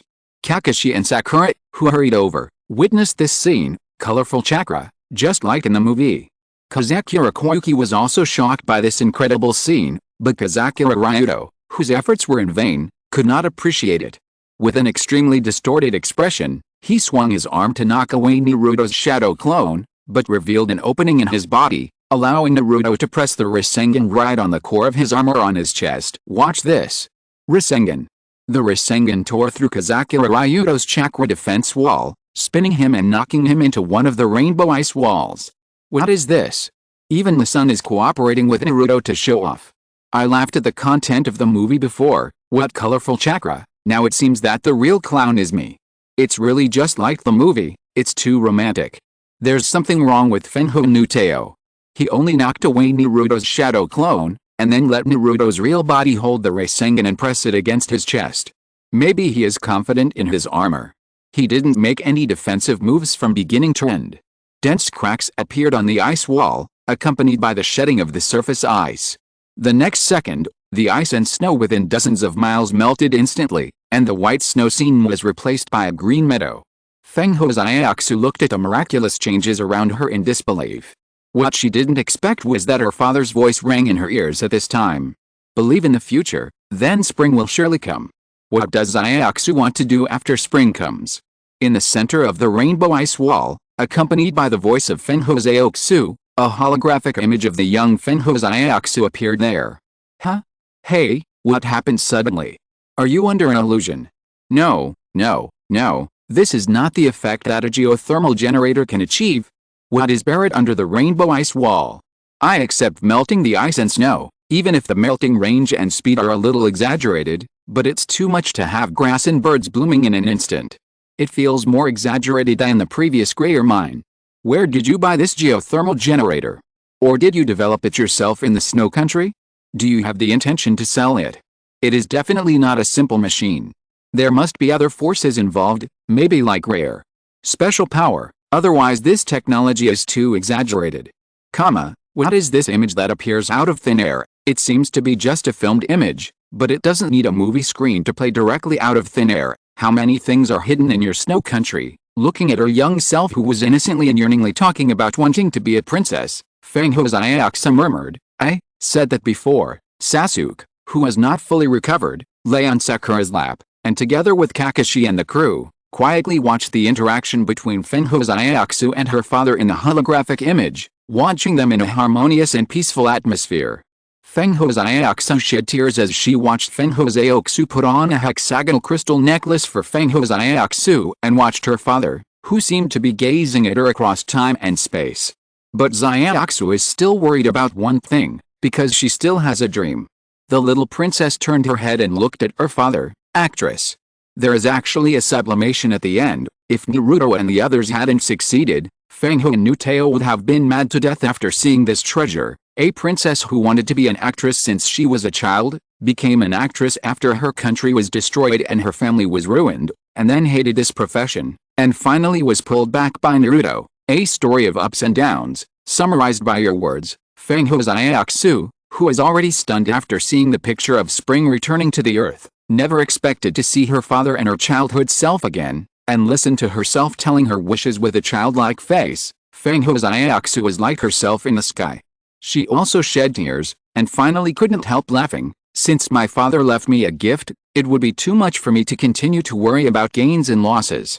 Looking at Fengho Zaiatsu, who had tears on her face but showed a sincere smile she had never had before, the director pressed his head and showed a satisfied smile, and then issued instructions to the whole team. Okay, everyone, cheer up, go to Konoha at full speed, and then take our male protagonist to the snow country.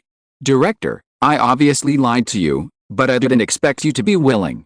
Samtifu immediately looked at the director with emotion, but was interrupted before she finished speaking. The director said in high spirits, no need to say extra words, didn't it say it on the sky curtain? I am a person who will never give up for the movie. Chapter 186. Amid her father's laughter, Furuka Koyuki also cried and laughed. This is the perfect ending. Naruto, who was lying on the grass with bruises all over his body, saw this scene, smiled brightly, and then fell asleep. The snow country welcomed the legitimate heir. Furuka Koyuki, dressed in a gorgeous dress, held an inauguration ceremony and became the new daimyo of the snow country. In the end, the device was only a semi-finished product. After the ceremony, Furuka Koyuki and the 4 members of Team 7 gathered together to talk about the geothermal generator. Sakura said with some regret, that means it will turn back to winter. Perfect. Even if we are not from the same village, everyone will feel happy to see this ending. After all, Naruto risked his life for this. Even if he wants to be jealous, he can't be jealous. So you checked? There is nothing else under the rainbow ice wall except the geothermal generator. If that's the case, then I can only say it's great. This technology is damn advanced. Can pure technology achieve such an effect? I don't believe it, unless I see it. A country that can survive in such a harsh environment must have some skills. No, If we continue to develop and improve on the basis of that device, the snow country will definitely become the spring country. Feng Hozayaksu is very confident that she can make changes. Seeing her high spirits, Xiaoying said with a face of relief but regret that she retired at the peak of her acting career. Unexpectedly, after hearing Xiaoying's words, Feng Hozayaksu said something that surprised them. Who said I'm going to retire? I have to do both the work of the monarch of the snow country and the work of an actress. If I give up now, I'm a fool. Feng Hozayaksu took out a new script and showed it to them. After saying goodbye to them, she was surrounded by a group of children asking for autographs. That's not. Kakashi stared at the script of Intimate Paradise written on the other's hand with wide eyes. Why do you feel like you've gone from one extreme to another? Feng Hozayaksu won't give up no matter what difficulties you encounter in the future, right? Not giving up is indeed amazing, but ninjas still need to learn to make choices after all. Naruto won't have never encountered a dilemma, because even if he becomes so strong in the future, his personality won't change much. Hey, Feng Hozayaksu will star in Intimate Paradise next. Isn't that 18+? Feng Hozayaksu, do you want to be a porn star? Rumors. Those who say that Intimate Paradise is 18+ are all rumors. It is clearly a classic love novel written by the great writer Jiraiya. Even if you say it's great, the fact that this book cannot be sold to children already speaks volumes. Some of the plots are indeed quite radical, but overall it's still a serious novel. You'll know after reading it yourself. Humph. Those who say it's 18+ are people without vision, Jiraiya said disdainfully, and then he stroked his chin and thought about which role Feng Hozayaksu would be suitable for in his novel. Ignoring Kakashi, who was lost in his own world, Naruto looked at Fukakuuki, who was smiling from the bottom of her heart with a gentle face, but his expression suddenly changed as he looked at her. I should also ask for an autograph. Unexpectedly, Sasuke beside him actually said that he had already got the autograph, and then handed an envelope to Naruto in the surprised eyes of the three people. Naruto opened the envelope and took a look, and his face was immediately stained with two blushes. Ow! When was it taken? I really hope I can sign on a more handsome photo. In the photo, Naruto, who looked like he had no sleep, was wrapped in bandages. Fukakuuki, dressed as Princess Fengyun, kissed his cheek, and in addition to the autograph, she also attached a blessing for Naruto to become Hokage. Naruto, why are you so shy and innocent now? Hurry up and say some cool lines. Honestly, does Naruto have any feelings for Fukakuuki? No. Definitely, it's just feelings for an idol. This 12-year-old fool doesn't understand relationships between men and women at all. Just by looking at how he looks a few years later, you can tell how slow he is to feelings. After all, the Miko said she'd give birth to a child for him, and this guy can still look silly. After seeing this comment, Naruto's face suddenly turned red. Why did he talk about giving birth to a child for no reason? When did Shin say I'm going to give birth to a child for him? Looking at Naruto, whose face was flushed and whose eyes were confused, Temari shook her head with a hopeless expression. This kind of silly boy is definitely not suitable to be a boyfriend. Well, so although Sasuke said that everything in the movie was fake, he was the most active in chasing stars. Ha, what it's son dear brat. I can't imagine how Sasuke asked for an autograph. Would he ask for it with a cold face? Puff. I can't help it. I want to laugh when I think about it. And the autograph was signed on such a photo. If it was provided by Feng Hozayaksu herself, it would be fine. If it was provided by Sasuke, I had some fantasies, but when I saw Naruto in the photo, I lost all my feelings. Sasuke glared at Kakashi, who was looking at him with a mocking expression, and said word by word, I will not chase stars. After the story ended, the sky darkened as usual, and then lit up again. Everyone in the ninja world was used to this process and immediately stopped discussing and watched the new story. In the forest, Gaara, whose arm and half of his face had turned into a tailed beast, pounced on Sasuke with a ferocious expression. He swung his arm heavily and broke the trunks of several nearby trees. Fortunately, Sasuke dodged in time and jumped behind another tree. Gaara was quite dissatisfied with his evasive way of dealing with it, and shouted loudly, Are you afraid of me, Uchiha Sasuke? Uchiha. Sasuke, are you afraid of me? Sasuke was sweating on his face and remained alert, but his thoughts were involuntarily reminded of their previous conversation under Gaara's questioning. Wait? In a place full of huge rocks, Sasuke stopped Gaara and asked impatiently, "Why are you so persistent with me?" Chapter 187. Wow. This is Gaara. Is this a tail beast? He looks a little crazy, so different from the calm Kazekage. This is Gaara before he met Naruto, right? As expected, if he has been persecuted by the fourth Kazekage, this is more normal. I didn't expect that Sasuke and Gaara would be related. What do you mean by so obsessed with me? Gaara, you got the wrong person. Shouldn't you go find Naruto? They are both cool handsome guys. Why do they feel so attractive? Compared to two cool handsome guys, I am more attracted to the combination of cool handsome guy plus sunny boy. Have I always been like this before? Gaara looked at his hideous self on the sky screen and felt very strange. Temari and Kankuro, who had always been by his side, were the ones who felt the most deeply. They still found it hard to imagine that Gaara would become what he is now in just 1 month. Gaara stopped and stared at Sasuke for a while before saying, understanding the look of true loneliness. Hearing this, Sasuke's eyes became fierce, but Gaara said to himself, and moreover, the eyes that know this is the most painful thing in the world. I said, you have the same eyes as me, the eyes that pursue power, full of hatred and murderous intent, the eyes that want to kill the person who forced you into this lonely hell. Under Gaara's narration, Sasuke recalled the scene of the night of genocide, and his pupils shrank suddenly. Gaara also showed a terrifying look and stared at him, as if he couldn't help but want to take action. Gaara said a lot of things, but it can be summed up in one sentence. Your eyes are very similar to mine. You look a little mentally ill, and your words are upside down. The more this happens, the more I can feel how precious it is for Gaara to become the Kazekage, and Naruto's ability to persuade people. It's all Danzo, crossed out. Raza's fault. Sorry, I don't know why I subconsciously said Danzo. Rosa, who was heading to Konoha, looked at the sky with an expressionless face. He admitted that he had made a mistake and knew clearly what kind of harm his actions had caused to Gaara, so it was not surprising that Gaara wanted to kill him. But now is not the time. The difficulties of the Sand Village have not been solved, and you are not yet capable of becoming the Wind Shadow, so even if you want to kill me, I will not sit and wait for death. Looking at Sasuke's memories, he was also present when Uchiha Itachi exterminated the clan, so why did he survive? I always thought he escaped because he was not on the Uchiha clan. There must be some twists and turns in this story. After all, normal people would not do such a thing. What if Uchiha Itachi is not a normal person? The story of these two brothers should appear later.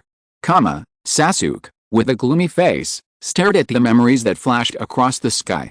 Regardless of whether the truth about the Uchiha clan's extermination would appear on the sky, he would not give up his revenge on Itachi. Kakashi noticed that the atmosphere was not right, and quickly changed the subject. Okay, you are calling me Gaara. I don't know how well you know Sasuke, but you can't say that you see through everything about Sasuke. You came here before the official game, what on earth do you want to say? The so-called battle is to bet on the existence of others and yourself, that is, to kill each other. Only the winner can feel the value of existence. Gaara's eyes never left Sasuke from beginning to end. Uchiha Sasuke. In fact, you have thought about this in your heart. You want to confirm the value of your existence, want to know if you are stronger than the person you want to kill. Tisk, although you talk more, it feels like what you say is inexplicable. It's better to be the concise Gaara after becoming the Wind Shadow. There is no need to say such a matter of course. Actually, he just wants to promote his values. Hatred, killing and the like. Both are Jinchuriki, but Gaara's speaking skills are far inferior to Naruto's. Both are trying to resonate with others, but let's see how Naruto does it. The key is that the only thing Sasuke and Gaara have in common is there is someone they want to kill. If not this, what else can they talk about? Are they going to talk about not giving up and dreams like Naruto? Two cool guys talking about this kind of the topic is really not related. Kakashi mentioned the competition. It must be about the Chunin exams, I guessed it, or Orochimaru mentioned it when he was fighting the third Hokage. The memory ends. Looking at Gaara who is drooling and screaming, Sasuke slowly stands up and casts her hand seal to perform Chidori. Why did he let me live alone? No. I know the reason. That guy let me live so that I can bear the guilt of the whole family being killed and only one person surviving. Itachi did this just to make me become the Avenger who can kill him. The piercing chirping sound pointed Gaara in the direction. The two looked at each other and then attacked each other without hesitation. Sasuke's Chidori almost cut Gaara's Shukaku arm in half, but he didn't expect that Gaara, who is at a disadvantage, would laugh wildly after getting up. I know why Gaara said that Sasuke is very similar to him, because they both speak incomprehensibly. What does in order to make me become the Avenger who can kill him mean? It turns out that Uchiha Itachi killed the whole family like a madman, just to let Sasuke kill him. Sasuke's train of thought is quite strange. He is clearly a victim, but he says that he has to bear the guilt of exterminating his clan. Shouldn't the guilt belong to Uchiha Itachi? Would someone who could kill all his clan members feel guilty? Actually, it can also be explained this way. For some reason, Uchiha Itachi needed to exterminate the Uchiha clan, and then in order to eliminate his guilt, he specially left his brother to kill him. Do you think this can explain what Sasuke said? Although the logic seems to make sense, why would he need to kill all his clan members? Chapter 188. Sasuke gritted his teeth and watched the various speculations in the comments, and the anger in his chest could not stop rising. That guy doesn't have such thoughts, he is just a simple executioner. Sasuke has not forgotten the reason Itachi told him on the night of the genocide, measuring his own capacity, and it was this reason that made him act mercilessly. At the root of Konoha, Danzo leaned on a cane and squinted his eyes at the sky. For him, a participant in the Uchiha genocide, after seeing the comment that was infinitely close to the truth, his heart inevitably tightened. It seems that I should prepare early. At the same time, Uchiha Itachi slowly closed his eyes, thinking about how he should act next. After all, he was the man who had planned his brother's life clearly. Uchiha Itachi might know Danzo's little thoughts better than he did. Maybe I should go back to Konoha and show my face next? Temari looked at Gaara, who was at a disadvantage in surprise, but Gaara kept laughing wildly. Ha ha ha ha, so that's how it is. Now I finally know why I feel so happy. This pain. Gaara covered his tailed beast arm and shouted with a hideous and distorted expression, defeat those who can hurt me. Take away everything from him. It will make me feel more alive. Ha ha ha. Come again. Come again. Gaara roared while restoring the severed Shukaku arm, and at the same time, sand spread over his body to form a tail. This crazy look is really sad. Rosa, you are really evil. You forced a good person into this. The degree of tailed beast transformation is increasing. If this continues, Shukaku will come out. Naruto looked at Gaara, who was furious on the sky, and then looked at himself, who was now calm. He couldn't help but feel uncomfortable. Although we are all hated by the people in the village, I at least have Iruka and others, but Gaara has always been alone. Temari and Kankuro also looked at the sky with heavy expressions. Since Gaara was willing to open his heart to them, they can also understand the pain behind Gaara's madness. Noticing the expressions of the three of them, Gaara lowered his head and chuckled. I'm not like that anymore. Gaara used his arms and tail to launch himself out like a slingshot. Although Sasuke dodged his pounce with the inside of the Sharingan, he was still scratched by the wood fragments that Gaara smashed. After failing to hide him, Gaara opened his Shukaku claws and hooked the surrounding trees to stop his body. Then he used the stretching elastic force to launch himself towards Sasuke again. Sasuke, hanging upside down on the tree branch, looked nervous. He looked at Gaara, who was rushing towards him. Unable to use Chidori, Sasuke could only use the Great Fireball technique to fight the enemy.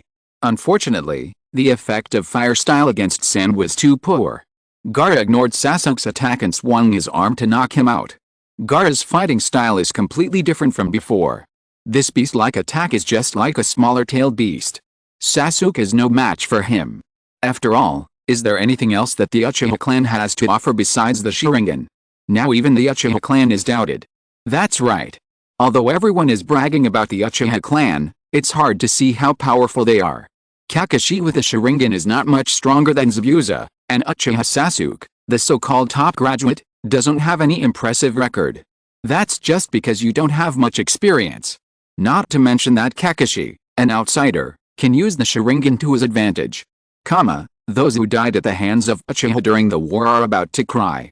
Don't the ninjas nowadays know how powerful Uchiha are? Then tell me, if it's a powerful Uchiha, how would he deal with Gaara at this time?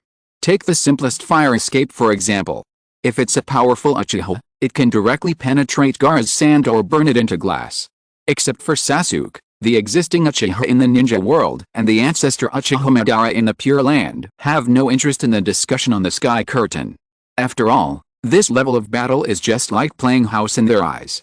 Sasuke, who was knocked away, hit a big tree heavily. If he hadn't made a simple defense at the last moment, he would probably be standing now. I can't get up. Sitting on the tree trunk, Sasuke gasped and recalled what Kakashi had reminded him during the previous training, that is, with his current chakra, he can only use Chidori twice a day, otherwise his life will be in danger. Although it seems small, it is already amazing for Sasuke, a Jonin. After all, Kakashi, a Jonin, can only use it 4 times a day. However, the current situation is a difficult situation that cannot be overcome without using Chidori. This is the excellence of Uchiha Sasuke. Even when he's at a disadvantage, he can respond in every way. Can an ordinary Jonin or even Chunin survive around under Gaara in this state? They are finally starting to pay attention to the issue of chakra quantity. I have been watching Naruto use chakra carelessly. I forgot that ninjas have such a setting as chakra quantity. If it were Naruto, it wouldn't be too much to use it 20 times a day. By the way, Kakashi, you are a Jonin, and your chakra quantity is only twice as many as Sasuke, a Jonin? Although I know that the Sharingan is a burden to him, this is too little. I understand why you fainted so easily when you fought Zabuza before. Is this considered Kakashi's self-explosion of his weakness? Come on, if you don't have the same strength as Kakashi, you can't use this weakness even if you know it. At least Zabuza should be interested. Kakashi was sweating profusely at this time. It was okay before in the Land of Waves, but this time he actually explained his situation clearly. Indeed, people weaker than him can't use this weakness, but the key is that there are still a lot of ninjas in the ninja world who are as strong as him. Do you really think his title of 50-50 is a joke? Hey, future battles will become more difficult. Maybe I should think of some tactics that don't use the Sharingan. Chapter 189. Looking at Sasuke, who was sitting still with his head down, Gaara mocked him unceremoniously. Is this the extent of your existence? Frankly speaking, you are so weak. You are too naive. Your hatred is not strong enough. The power of hatred is the power of killing, and the power of killing is the power of revenge. Your hatred is weaker than mine. Do you understand what this means? This means that you are weaker than me. With a roar, Gaara rushed over again, and Sasuke ignored his physical condition and rushed towards Gaara with Chidori fearless under the stimulation of his words. However, it was still too reluctant. As soon as he jumped into the air, the lightning in Sasuke's left hand weakened instantly. After a heavy collision, the two passed each other and fell on the branches of the opposite tree with their backs facing each other. If Naruto were here, he would definitely shout that love and protection are the real power. No wonder I always felt that Naruto and Sasuke were incompatible. Their understanding of power is completely opposite. How you understand power is not the point. The key is whether you can implement it. Now it seems that Gaara obviously failed to do so. After being changed by Naruto, he became the Kazekage. You said that, as if the Kazekage is not a good thing. The fourth Kazekage is indeed not a good thing. In fact, there is nothing wrong with the ideas of both sides. It may be Naruto's personality. I'm afraid that Jinchuriki can also gain strength from positive emotions, but there is no reason to say that negative emotions such as hatred and murderous intent should not exist. After all, the reality is just the opposite. In the ninja world, most people rely on negative emotions to gain strength. So Naruto couldn't convince Sasuke to run to Orochimaru. Don't compare my hatred with yours. I will definitely kill that man with my own hands. Sasuke looked at the sky with an extremely cold look, which made Kakashi, who had been paying attention to him, scratch his head in distress. He was really afraid that Sasuke would run to Orochimaru directly without thinking. Gaara had a grim smile on his face, but Shukaku's arm collapsed instantly, revealing his right half of his body. At this time, the lightning in Sasuke's hand was still there, and at the same time, the left half of his body was covered with dense black pattern marks. With the power of the curse seal, Sasuke once again gained the upper hand in the attack, but that was it. Gaara was groaning in pain, and the sand extended to the other half of his body and condensed into Shukaku's arm again. However, Sasuke fell down and could not move because of the backlash of the curse seal. He could only look at Gaara, who continued to rush over like nothing happened. Fortunately, an orange figure fell from the sky and kicked Gaara away at the critical moment. It was Uzumaki Naruto who rushed over. Is this Orochimaru's curse seal on Sasuke? It seems that Orochimaru had contact with him during the Chunin exam. Although Gaara is full of momentum, he always suffers losses. I don't know if Gaara's ability to control sand is a variant of magnetic escape or earth escape, But no matter which one it is, he will suffer losses when encountering lightning escape. The endurance of the Jinchuriki is too strong. Sasuke finally caused a little damage, and the opponent recovered in minutes. Naruto is here. It seems that the next opportunity for Gaara to change. In fact, the time can be roughly deduced from the previous stories. In the Greyer incident, Gaara had already behaved very normally. Before that, he would have had some intersection with Naruto, most likely during the Chunin exam. Gaara calmed down and looked at the sky curtain seriously. Although he has basically returned to normal without Naruto's help, Gaara is still very interested and wants to know how Naruto brought him back to the right path. "Let me see how you can save me, my friend." Naruto stood in front of Sasuke, while Sakura and Kakashi's ninja dog Parker, who came later, anxiously checked Sasuke's condition. Noticing the curse seal on Sasuke, Sakura immediately remembered the same scene that happened before and became extremely worried. However, Naruto kept shouting her name at this time, disturbing her mood. Sakura immediately turned her head and glared at him and asked, "What are you doing?" Unexpectedly, Naruto pointed at Gaara and asked with a confused look on his face, "Who is this guy?" Although he was speechless, the ninja dog Parker still pointed out Gaara's identity. Naruto recognized him. Thinking of what Gaara had told him before, that there was a monster living in his body, Naruto immediately connected it with the current Gaara. Naruto, don't be stupid at this critical moment, humph. A certain female Ming. You can recognize the other person by smell when the star is wrapped tightly, but now you can't recognize this person because he has only changed half of his face. Is there any problem with this? If Naruto can easily recognize men by smell, I will doubt that there is something wrong with him. This memory. No wonder he forgot the mission location and content before. The brain is probably occupied by words like effort, dream and goal. Naruto looked at Gaara beside him, and then compared him with the hideous face on the sky, and muttered, "I will definitely remember it next time." Sasuke did not forget Kakashi's reminder and tried his best to suppress the curse seal, so he pulled a wound on his body and vomited blood continuously.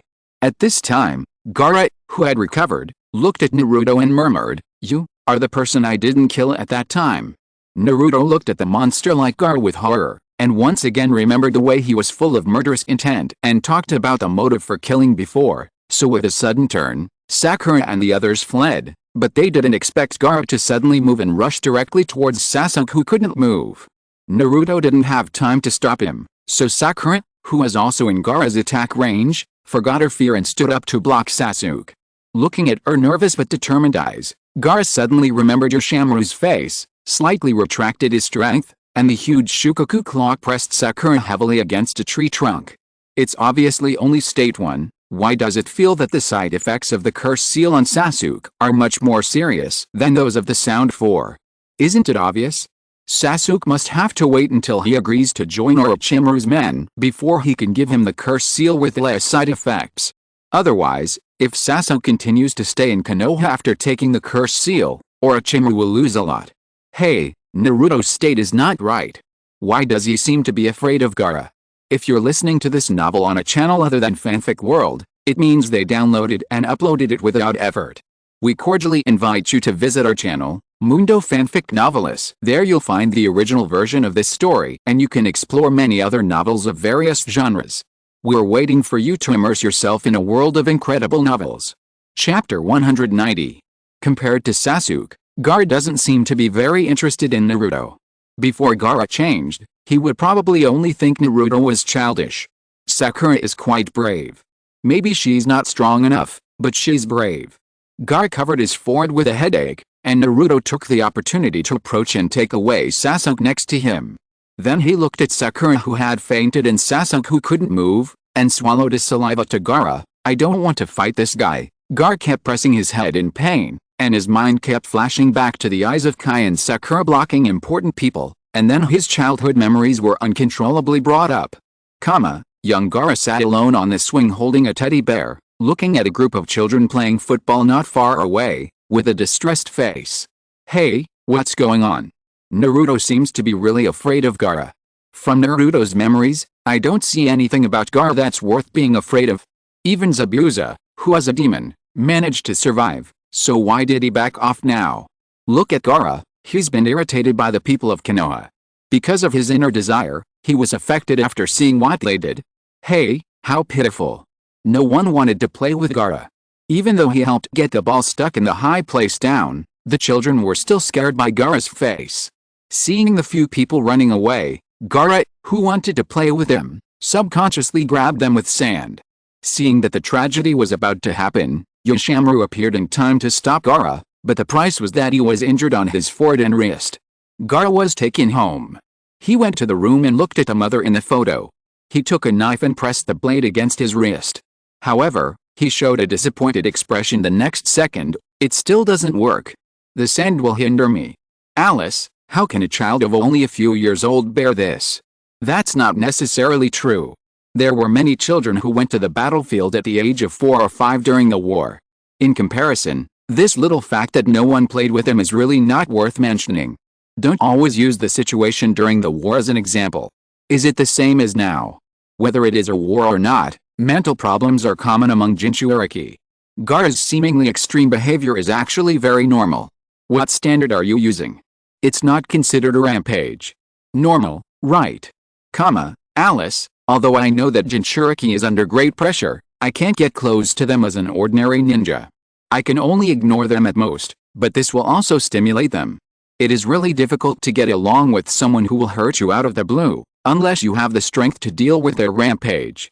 Those people in Konoha dare to make friends with Naruto because his seal is strong enough, otherwise Naruto's situation may be 10 times worse than it is now. It's exactly the same as mine. Naruto smiled bitterly and looked at the sky. After seeing Gaara's situation, he couldn't help but think of his childhood. Even if he was always optimistic, that memory was definitely not something that could be easily covered with just a few words. Gaara stared at Yoshimaru on the sky, recalling every bit of his past with him. Before experiencing that despair, this was the only comfort he could get as a child. At this time, Yoshimaru, with his forehead and arms wrapped in bandages, walked into the room. Listening to his gentle admonition and comfort, Gaara apologized with a guilty look on his face. Then, after Yoshimaru said that it was just a superficial wound that would heal soon, Gaara looked at him with a look of longing but distress and asked, Yoshimaru, what does pain feel like? Because I have never been injured, so I have no idea what it feels like. Gaara tried to pretend to be nonchalant, but he still lowered his head sadly. Yoshimaru said in distress that he didn't know how to describe it, and seeing the bandages on his hands, Gaara asked timidly, then Yoshimaru, do you hate me? Ow! I can't stand seeing a child with such an expression. Fourth Kazakage, look at what you have forced your son to become. If I had known earlier that the sand contained the power of his mother, Gaara would not have had such a self-harming idea. You can't blame the fourth Kazakage for that. Although he did seal the one tail into Gaara, the general environment of Jinchuriki is like that, and everyone is having a miserable life. I don't care. Seeing Gaara's pitiful expression, it's the fourth Kazakage's fault anyway, never got hurt. Although it's a sad memory, after hearing this, I still feel so envious. Everyone will hurt others and be hurt by others in life, but people won't hate someone so easily. Yoshimaru smiled gently, and Gaara smiled upon hearing that. He then said that he probably understood what pain felt like, because he had always been in pain in his heart. The following content was the same as Gaara's memory in the sky curtain last time, but this memory had a follow-up. After Yoshimaru told Gaara about his mother's speculation that he had been protecting him, Gaara thanked him for what happened before, and then asked for some trauma medicine, which he delivered to the home of a child he had injured before at night. Gaara's uncle is so gentle. The gentler he was to Gaara, the more irritated he was when he was ordered by the fourth Kazakage to attack Gaara. The more I see Gaara's experiences, the more I want to scold the fourth Kazakage. What a crap. But obviously, the child who was hurt by Gaara could not forgive him without any grudges. Gaara was driven away by his bad words, which made Gaara, who was in a slightly better mood, immediately become depressed again. He even lost control and killed a man who showed disgust to him on the way home. Then Gaara saw his father, who looked at him sharply, which made Gaara timidly and uneasy. Chapter 191. Late at night, Gaara sat alone on the rooftop, covering his face in pain, trying to figure out what he was with his short life experience. He cried and called Yoshimaru's name, not noticing that several kunai floating in the air behind him were swiftly shooting at him. Knowing that Gaara's condition was unstable, why did you let him run around alone? Could it be that they were short of manpower? Is the sand village really that poor? The look in the eyes of the fourth Kazakage didn't look like he was looking at his own son at all. The next thing should be what was not detailed in the last sky curtain. The sand automatically surged up to help Gaara block the attack. He turned around in horror and looked at a masked sand ninja. His eyes gradually sharpened. Why? Why do you target me? You only target me every time. Ignoring the kunai shot by the opponent again, Gaara raised his arm, and the sand under his control instantly caught the attacker and then suddenly shrank inward. In an instant, the enemy fell to the ground like a rag bag, blood splattered all over his body. Gaara came to the attacker trembling and panicked, carefully pulled off the face towel on his face, and then his pupils trembled violently, revealing an unbelievable expression as expected of you. Gaara-sama. Looking at the dying Yoshimaru, he chuckled and said, Tisk, I admit that Jinchuriki is rejected by others, but it is rare to attack Sand's village so blatantly. No way, who let the fourth Kazakage have a problem with his brain circuit? I am speechless, doing this kind of test. His heart was clenched hard, Gaara pressed his chest in pain, and at the same time, he held his head and screamed hysterically. He didn't understand why Yoshimaru, who had always been gentle to him, would do such a thing. Gaara burst into tears and asked Yoshimaru why over and over again, and then heard the lie of receiving the order from the Kazakage to kill him. However, the young Gaara naturally had no way to distinguish. After hearing that it was his father who wanted to kill him, the excessive stimulation made him vomit directly.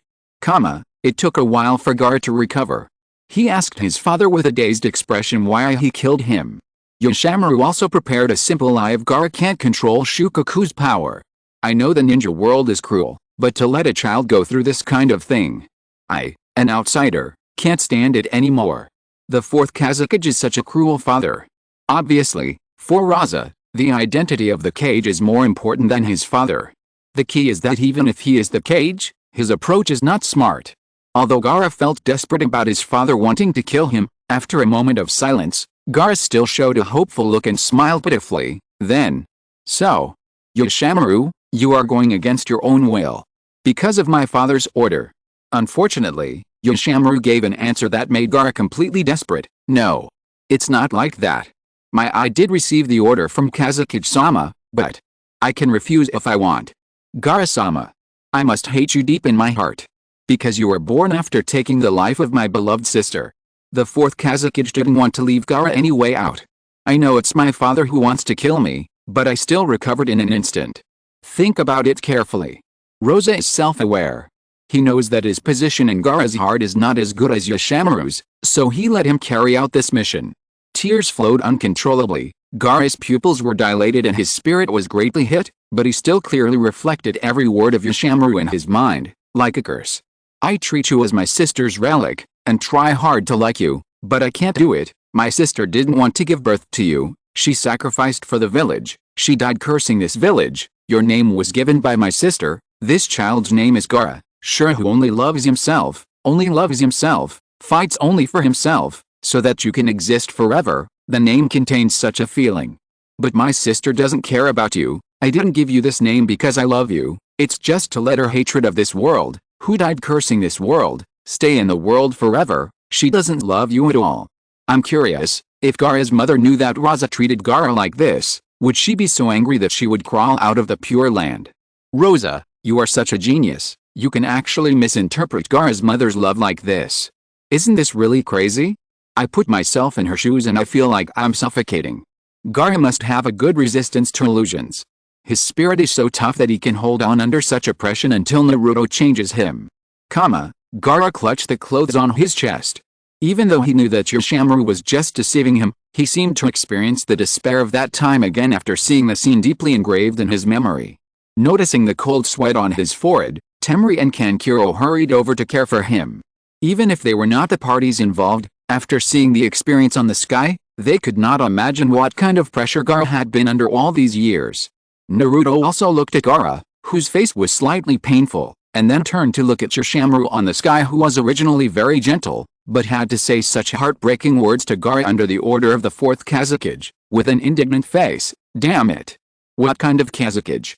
Even Naruto, who always disobeys the rules, understands that this is a matter between Gaara and Raza.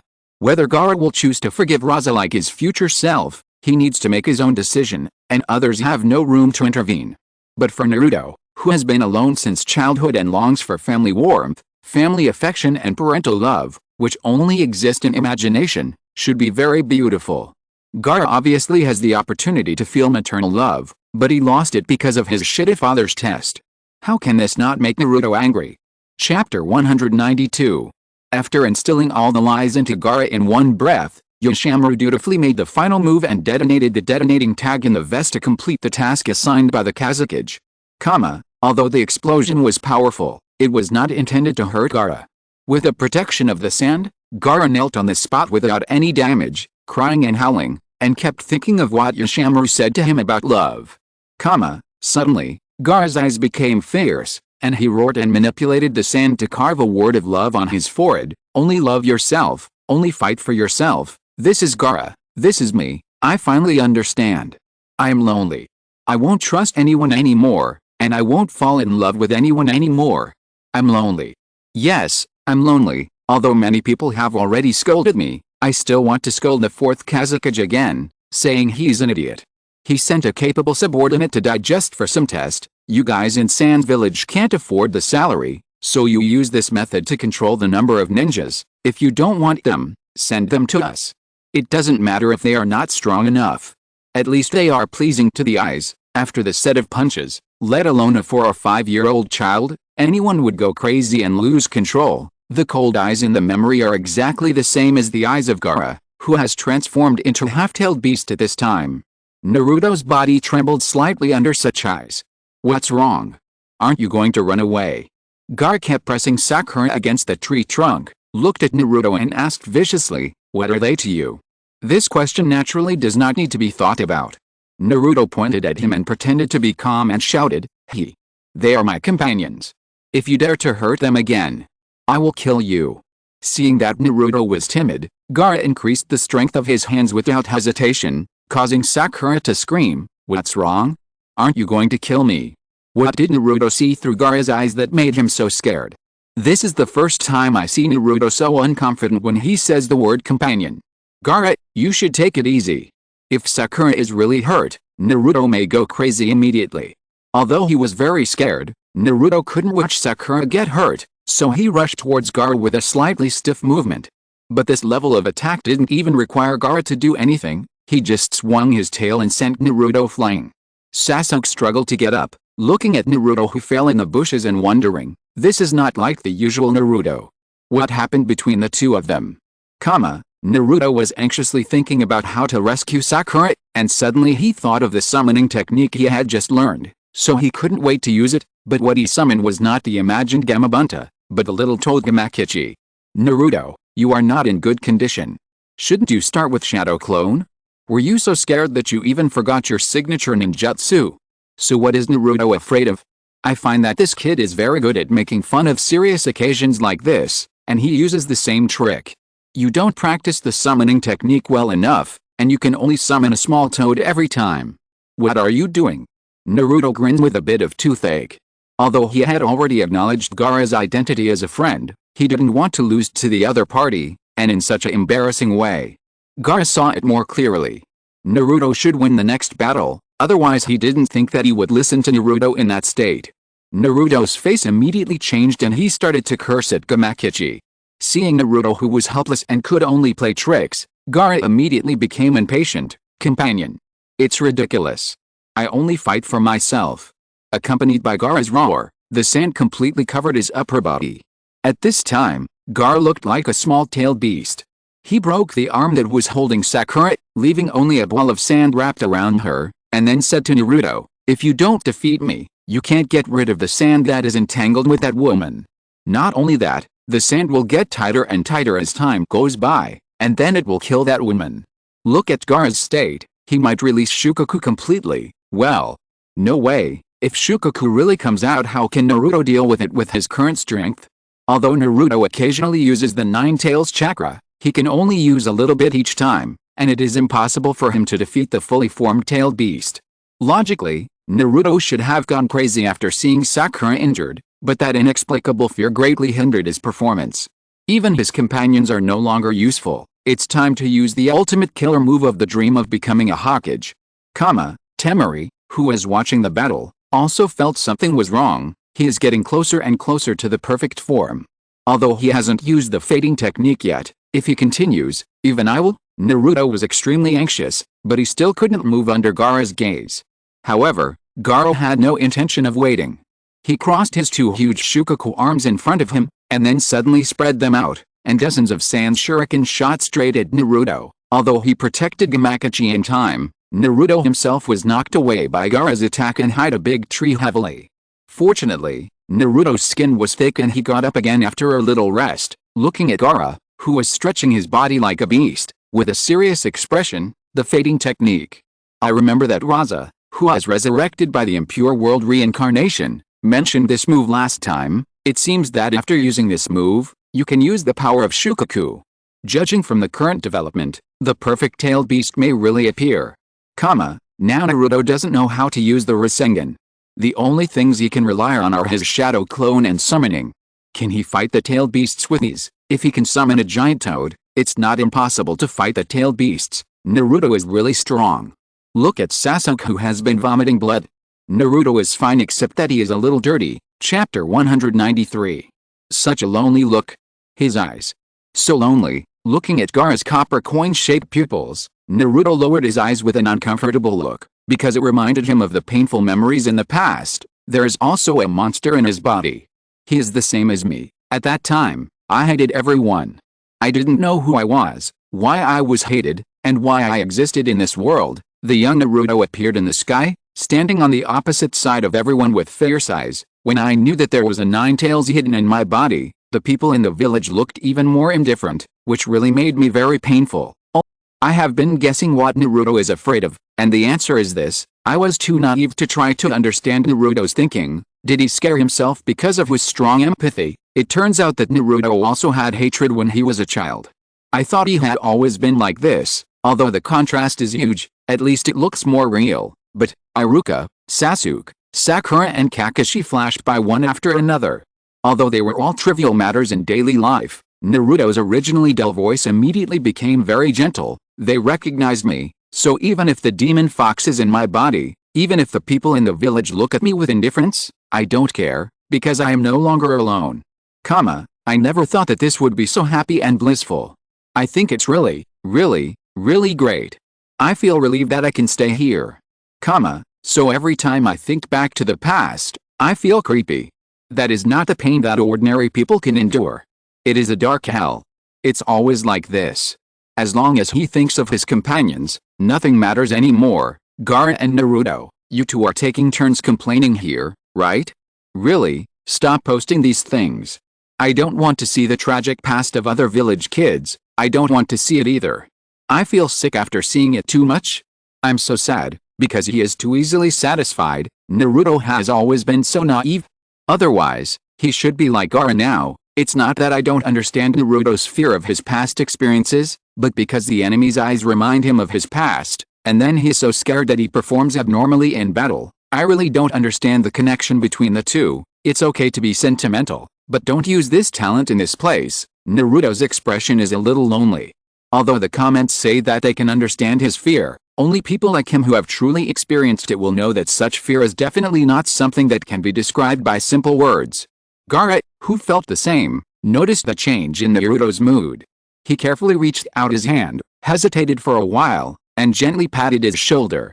Facing Naruto's eyes, Gaara said with a slight smile, "Don't you want everyone to agree with you, in order to abandon that fear? Maybe we haven't done it yet, but at least we have seen a clear direction, whether it's you or me. Or, Naruto, you don't have the confidence to do this." Huh? Being stimulated by this, Naruto immediately raised the corner of his mouth with a bright look. "I won't lose to you, Gaara. That level of fear, look at me easily destroy it." Naruto was lying flat and floating in a dark space. There was a water-like curtain in front of him, and Gaara's figure was reflected in it and faced him. That's why I can understand. Naruto's forehead knocked against the mirror and broke it. Gaara's survival philosophy echoed in his ears. His eyes were fixed on Gaara's monster-like face in reality. Although he doesn't know what happened, he has been tortured by loneliness and can't feel at ease. Until now, He can only believe in himself and is still fighting alone in hell. So for this guy, I who get recognition from others may be like a coward in a happy world without tension. Can I really defeat such a guy? Naruto's point of view here is a bit problematic. He seems to think that he is a coward because he escaped from loneliness and got recognition from others, so in addition to being afraid of his past experiences, he is also worried about this. Strange, according to the usual Naruto, should he think that he is invincible with the recognition of his companions? The time point of the usual Naruto you are talking about should be after the current Naruto. It seems that Naruto's ideas are constantly changing as he grows up. The sand wrapped around Sakura tightened again, causing her to scream in pain. Looking at Naruto with an unwilling look on his face, Gaara urged him to act quickly, urging him to use the power he used in the previous battle with Neji. It's a pity that Naruto's mentality still hasn't adjusted, but in order to save Sakura, he still suppressed his fear and used his shadow clone to rush forward. However, it is obvious that this timid state can't do anything to Gaara. The opponent easily destroyed Naruto's shadow clone with an infinite sand breakthrough and blew his body away. I won't kill you. I'll just play with you for a bit. I want to see when you'll abandon your companions and run away, although I won't let you escape. Gaara said the lines of a third-rate villain, and launched a series of attacks on Naruto, who was staggering and barely standing up. Although he used the shadow clones as cannon fodder just like before, this time there was no momentum at all. Let's see when he can adjust his mentality, otherwise it's impossible to defeat Gaara. Tisk. Every time it's because of various inexplicable reasons that the enemy doesn't kill Naruto. Gaara's reasons for doing this are reasonable, but Naruto is really lucky. He has encountered such enemies several times. Although Gaara deliberately avoided the fatal spot, a normal person would have fallen down long ago after suffering this series of attacks, but Naruto did not fall down after taking all the attacks, and stood up trembling all over. What is this feeling? This feeling that surged in my heart, what exactly is it? Chapter 194. I don't know why, but this guy. I don't want to lose to him even if I die. Naruto's mouth was bleeding, and he looked at Gaara fiercely. He took out a kunai from his ninja tool bag and wrapped a detonating tag on it. Although I don't know how far I can go, I will definitely try my best. Gaara also noticed the change in Naruto's eyes, but he didn't care much, and kept mocking him. Stubbornness is the only advantage. Even if the mentality is not right, you can quickly adjust it back. Even if you can give full play, Naruto is still at a disadvantage. Of course, you see that he still relies on the detonating tag to attack, and Gaara's tailed beast shell alone is enough to trouble him. After all, he hasn't learned the Rasengan yet, and lacks a one-hit kill move. Sakura looked at Naruto, who had been insisting on saving her in the sky, pursed her lips, and didn't know what to say. Although she had seen him risk his life for others several times, when it happened to her, Sakura still felt heavy in her heart. Can the little care we give you make you risk your life for it? As teammates who spend every day with each other, Sakura can naturally feel that Naruto values them, and she understands this even more after learning about his past experiences. Forget it, be nicer to him in the future, at least don't beat him up casually. Sakura smiled easily. Maybe she didn't have a lover's feeling for Naruto, but no one could refuse a friend like him. Without the intention of arguing with the other party, Naruto neatly split into 4 shadow clones and rushed towards Gaara with them. Here I come. Now let's start the secret physical technique, Uzumaki Naruto. Clone sprint attack. Gaara thought he was just changing the soup but not the medicine, and smiled disdainfully without even performing ninjutsu. He stretched out his arm and grabbed 3 directly. However, Naruto took advantage of this opportunity and rushed directly in front of Gaara with the help of the 4th shadow clone. But such an attack was still too direct for Gaara. At this time, his other arm was ready to attack. Fortunately, Naruto's offensive was not just that. He once again split a shadow clone as bait to withstand Gaara's attack, and Naruto's real body took the opportunity to flash behind Gaara. Oh, Naruto actually has a physical technique secret. Why haven't I seen him use it since then? Uzumaki Naruto's clone sprint attack? What physical technique secret? This name doesn't sound serious. Oh, very good. Although the shadow clones are still used as cannon fodder, at least there is some tactical arrangement, and no one rushed forward to die as a smoke bomb. After hearing the word secret physical technique secret, Kakashi's expression was a little doubtful, and the whole person suddenly became uneasy. Exclamation mark. Can't it be that? No way. It's not appropriate to use that kind of move in this occasion? This is a very serious occasion, isn't it? Sasuke also remembered what happened when he was fighting for the bell, and looked at Kakashi with a suspicious face. That super invincible idiot is not going to learn from this idiot to use that. The first reaction of both of them was that it was impossible, but when they thought of Naruto's usual performance, they hesitated. Anyway, Kakashi was already sweating profusely at this time. Finally, he split another shadow clone, and Naruto used this shadow clone as a stepping stone. The kunai in his hand stabbed directly at the defenseless Gaara. Watch this. This is what Kakashi teacher taught me, the secret of Konoha ninjutsu. 1,000 years of killing. Crouching behind Gaara, Naruto's kunai pierced into Gaara's chrysanthemum. Temari, Gameoshi and Parker showed shocked expressions at the same time, and then became speechless in an instant. Parker couldn't help but say a sharp complaint, is this going to give him an enema? Even Gaara in a crazy state was not able to be messed with by Naruto, because the sand almost covered his entire body, so Naruto's attack was not effective at all. No damage was done, but this feeling of humiliation. Puff. Ha ha ha ha ha ha. This, ha ha ha ha ha. Kakashi. What did you teach Naruto? What a terrifying physical skill. I think this is Naruto's strongest move. It's much stronger than the Rasengan Sage mode. You Konoha are so fucking vicious. You actually have this kind of move. Ha ha ha, this ninja dog complained well. Naruto, if you can't be a ninja anymore, you can go to be a proctologist. The damage is not high, but it is extremely insulting. No matter what kind of shadow you are, no matter what kind of handsome guy you are, if you don't kill all the people who know about it after being hit by this trick, you might as well just kill yourself. Naruto turned his head stiffly to Gaara, and found that he had flashed behind Temari and Kankuro without knowing when.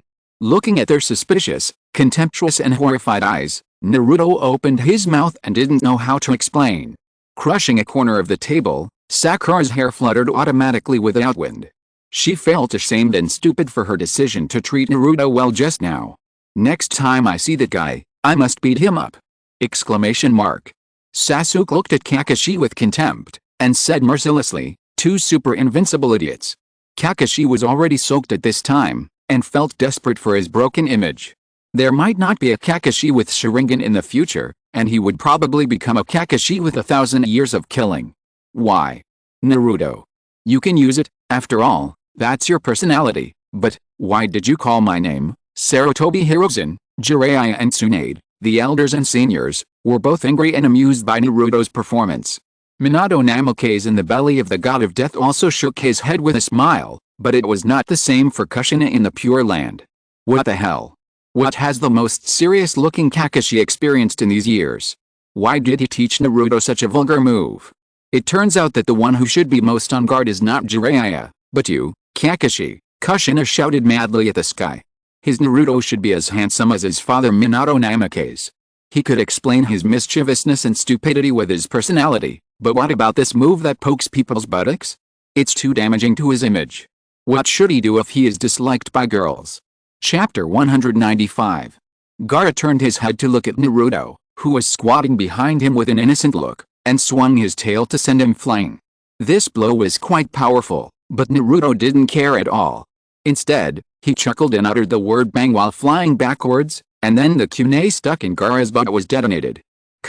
At this time, Sasuke finally recovered and rushed over to catch Naruto, while Temari, Gameoshi and Puck were all nervously watching the smoke and dust produced by the explosion.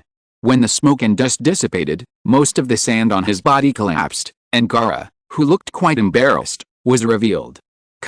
He actually aimed at the weakest defense of the base of the tail.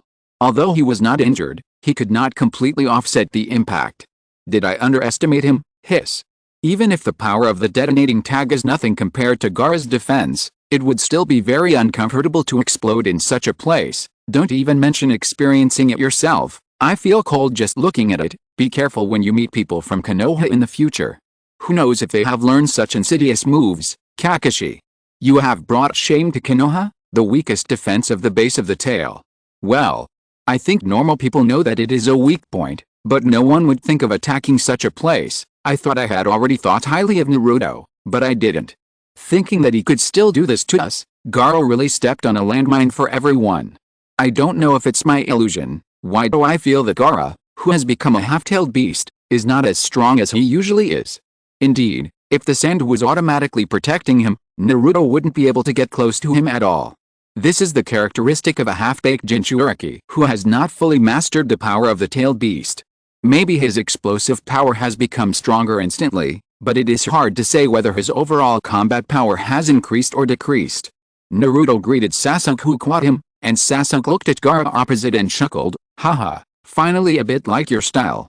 But you tried so hard, but you could only hit him once. Stop talking nonsense." Naruto turned his head away awkwardly. He didn't want to show weakness in front of Sasuke anyway. However, Sasuke had no intention of arguing with him, but said with a serious expression, "Hey Naruto. You have to fight to the death, save Sakura. After rescuing her, take her away immediately, you can definitely do it." Sasuke said as he stood up, "I can still hold him back for a while." "What do you mean by a bit like your style? What kind of image does Naruto have in Sasuke's eyes?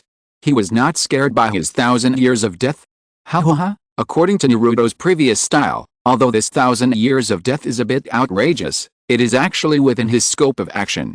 It's not surprising that Sasuke has such an idea. Everyone's thoughts are different at different times. Sasuke can risk his life for Naruto and others here, but later he still chose to join Orochimaru. This can actually be seen from the rescue of Naruto in the Land of Waves. Perhaps revenge is the most important thing for Sasuke, but he can also fight for his companions like Naruto.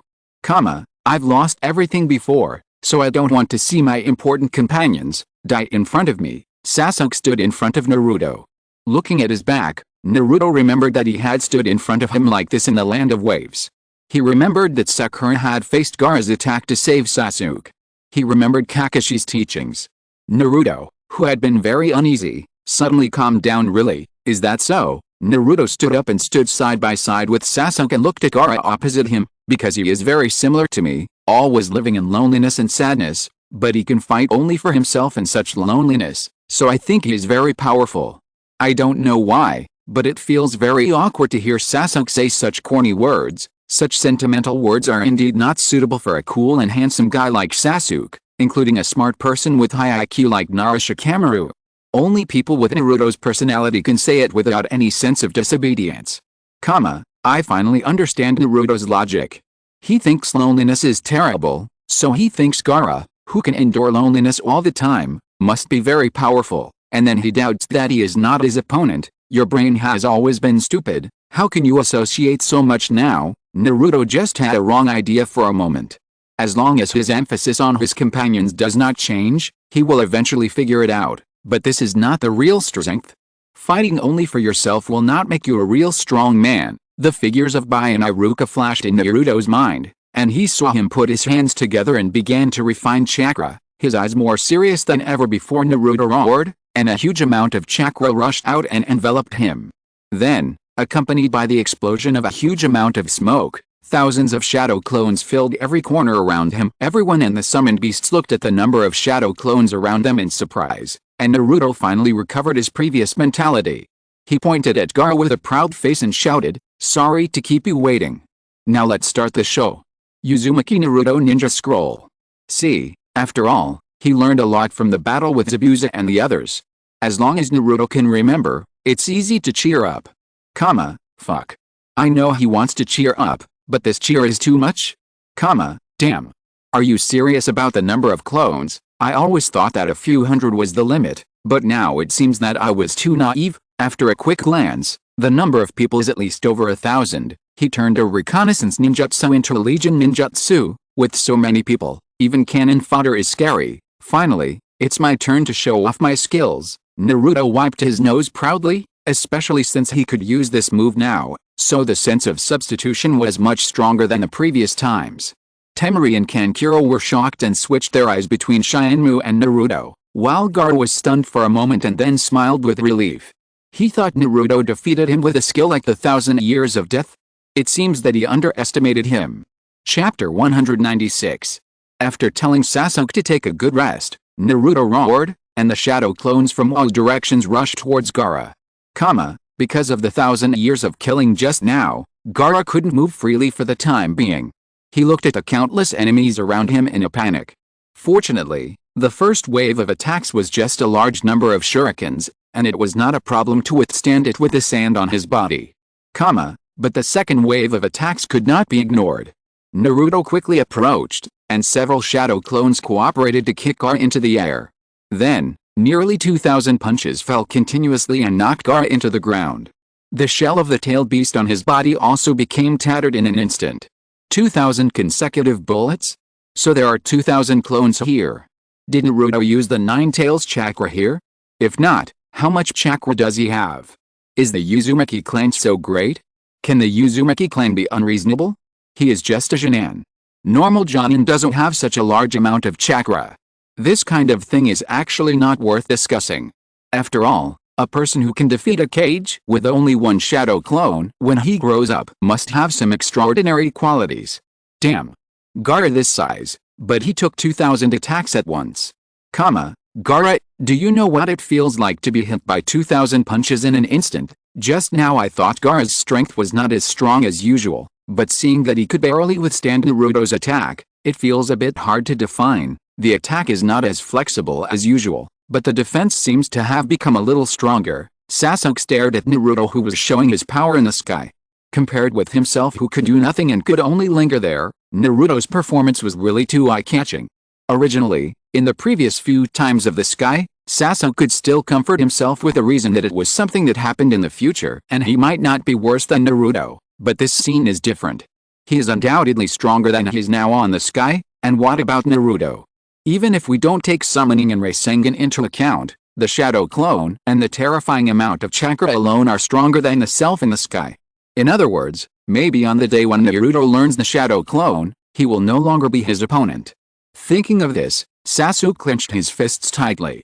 He could accept the risk of sacrificing to save his companions, but for some reason, every time he thought that Naruto might surpass him, he would feel unwilling and jealous. Damn it! Why should I compete with him? My goal is obviously just to kill Itachi. Why? Why do you want to become so strong? How far ahead of me do you want to run to be satisfied, Naruto? The results of the battle are remarkable. Naruto, who is in a dominant position, did not miss this opportunity and continued to pounce on him. This time, he was ready to use his feet to attack Gaara 4,000 times at once. Damn, this guy, why did he suddenly? Gaara looked at Naruto, who was rushing towards him with great momentum. His eyes widened, and he roared loudly, "How could I lose to such a guy?" A huge tail shot up into the sky, instantly destroying all of Naruto's shadow clones. In the smoke, a huge monster figure appeared. It was the perfect tailed beast, the one-tailed Shukaku. Perfect form.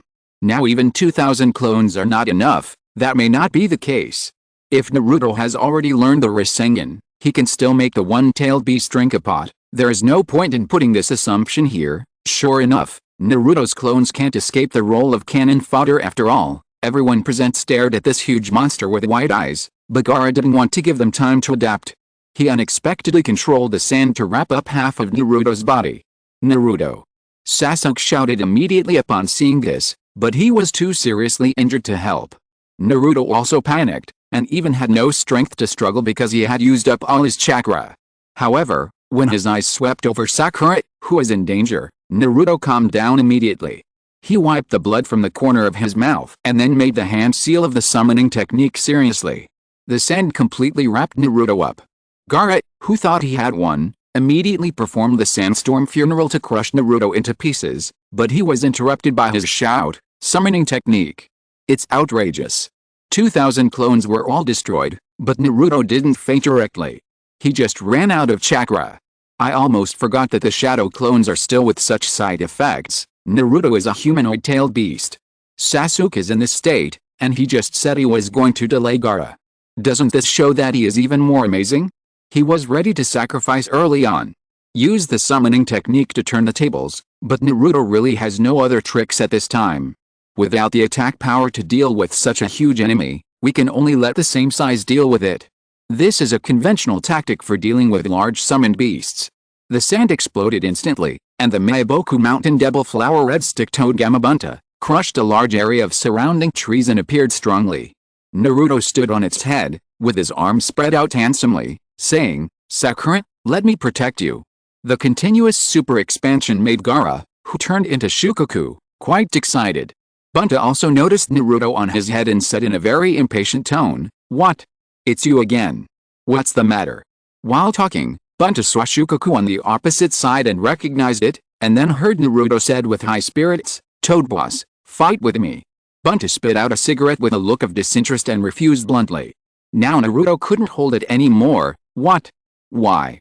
Didn't you promise to let me be your follower last time?" "Of course, the boss has to help me when I'm in trouble. This is called benevolence." "Very good. Very handsome. Thumbs up. Since Naruto can summon Toad Bunta at this time, why can't he summon it when the three ninjas fight later? That only means that he is not proficient yet. I'm glad that another little toad was not summoned here. I don't know what to say, Naruto. What the hell is this little brother who wants to be a summoning beast? It's comparable to the relationship between Orochimaru and his summoning beasts. You Konoha always come up with something new. If you're listening to this novel on a channel other than Fanfic World, it means they downloaded and uploaded it without effort. We cordially invite you to visit our channel, Mundo Fanfic Novelis. There you'll find the original version of this story and you can explore many other novels of various genres. We're waiting for you to immerse yourself in a world of incredible novels. Chapter 197. Naruto angrily slapped Bunta's head, and then heard it quibble that the two had never drunk the Sworn Brotherhood wine, so the relationship was not established. Naruto was immediately upset. He was not yet 20 years old and could not drink at all.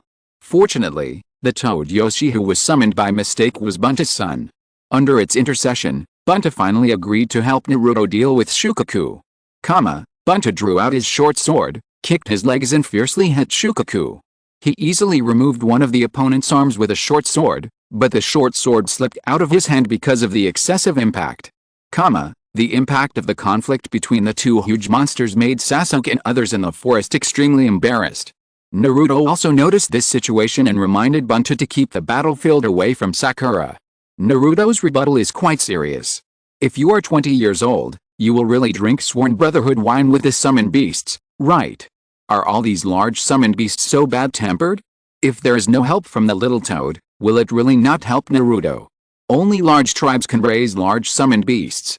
They are really not comparable to ordinary summoned beasts. If you encounter a summoned beast with a bad temper, it may really stand by and watch. For example, Orochimaru's summoned beast Manja dares to confront even the three ninjas. What do you think will happen if an ordinary ninja summons it? Although they are about the same size, Gaimaki can't be stronger than the tailed beast, and he can actually cut off one of its arms. Shukaku's body is made of sand, so it can basically ignore physical attacks. An arm can be restored in minutes. Sakura? Bunta asked casually, and then Gamakachi raised his little finger and explained teasingly, "It's this one of his, Dad. If you don't defeat him, you can't save Sakura." Naruto didn't want to joke at this time. Even if he summoned Bunta, he couldn't relax in front of Shukaku, who was transformed by Gaara. Interesting. Really interesting. Uzumaki Naruto. Gaara was still excited and shouted loudly even though one of his arms was cut off at the first sight. Half of Gaara's body emerged from Shukaku's head with a slight vibration. His eyes were no longer visible. He said while making a seal, "To thank you for letting me fully enjoy the fun, I will show you the true power of the sand incarnation." How did the little toad know that Naruto and Sakura were like this? Littlefinger. Perhaps in the eyes of the toad, as long as they show their concern, it is this kind of relationship. By the way, does Naruto like Sakura? I don't think so. Although Naruto always looks weak when facing Sakura, I can't tell that he likes Sakura. Just look at how he gets along with other girls. This silly boy probably doesn't even know what love means.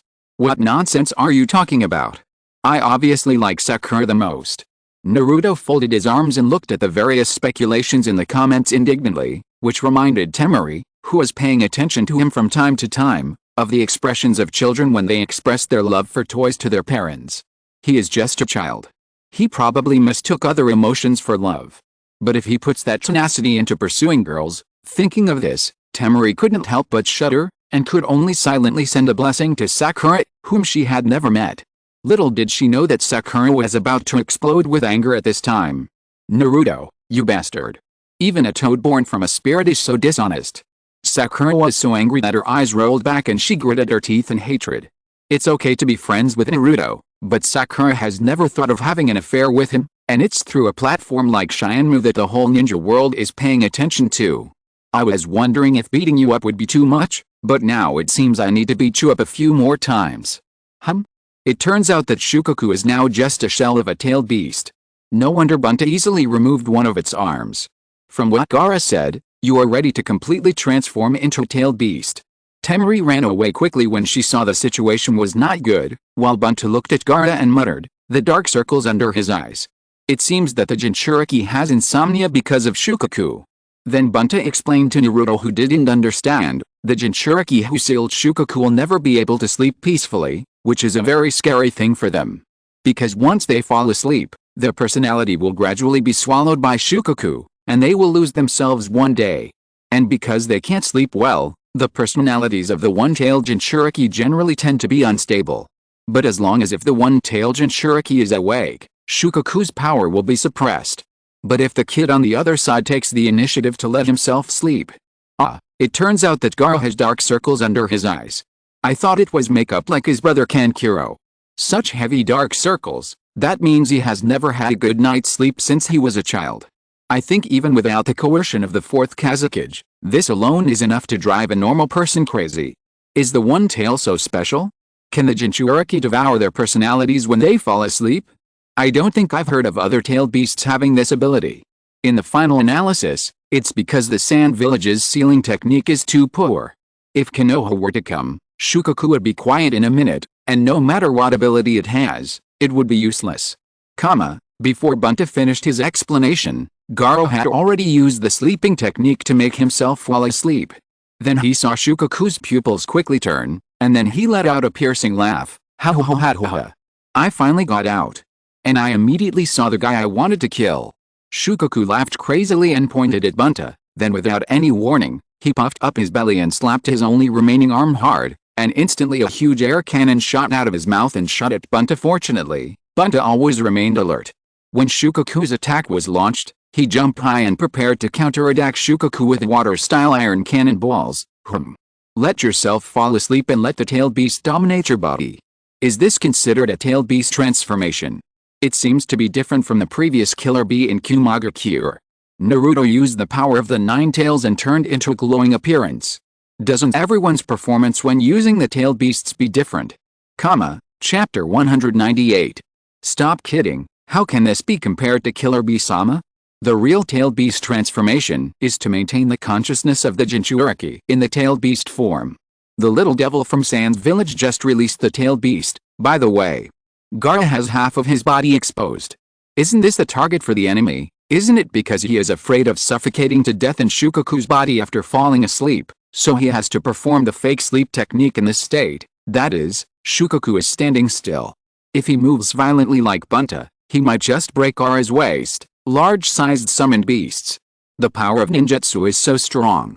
If unless they are top ninjas like the Kage, the Sannin, or the future Naruto, the others simply don't have the ability to intervene in this kind of battle. That's why large summoned beasts are so rare. Each of them can rival the top ninjas.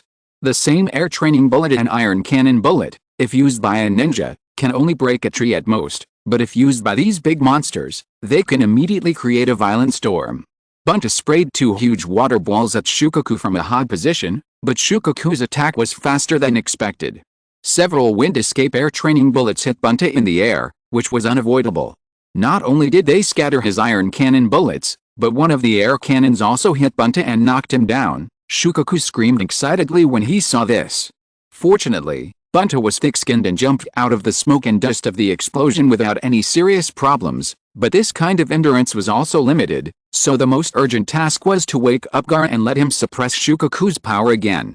Bunta told Naruto about his idea, and Naruto immediately asked nervously what to do. Sure enough, even a large summoned beast can't compare with the tailed beast, and Bunta fell into disadvantage immediately.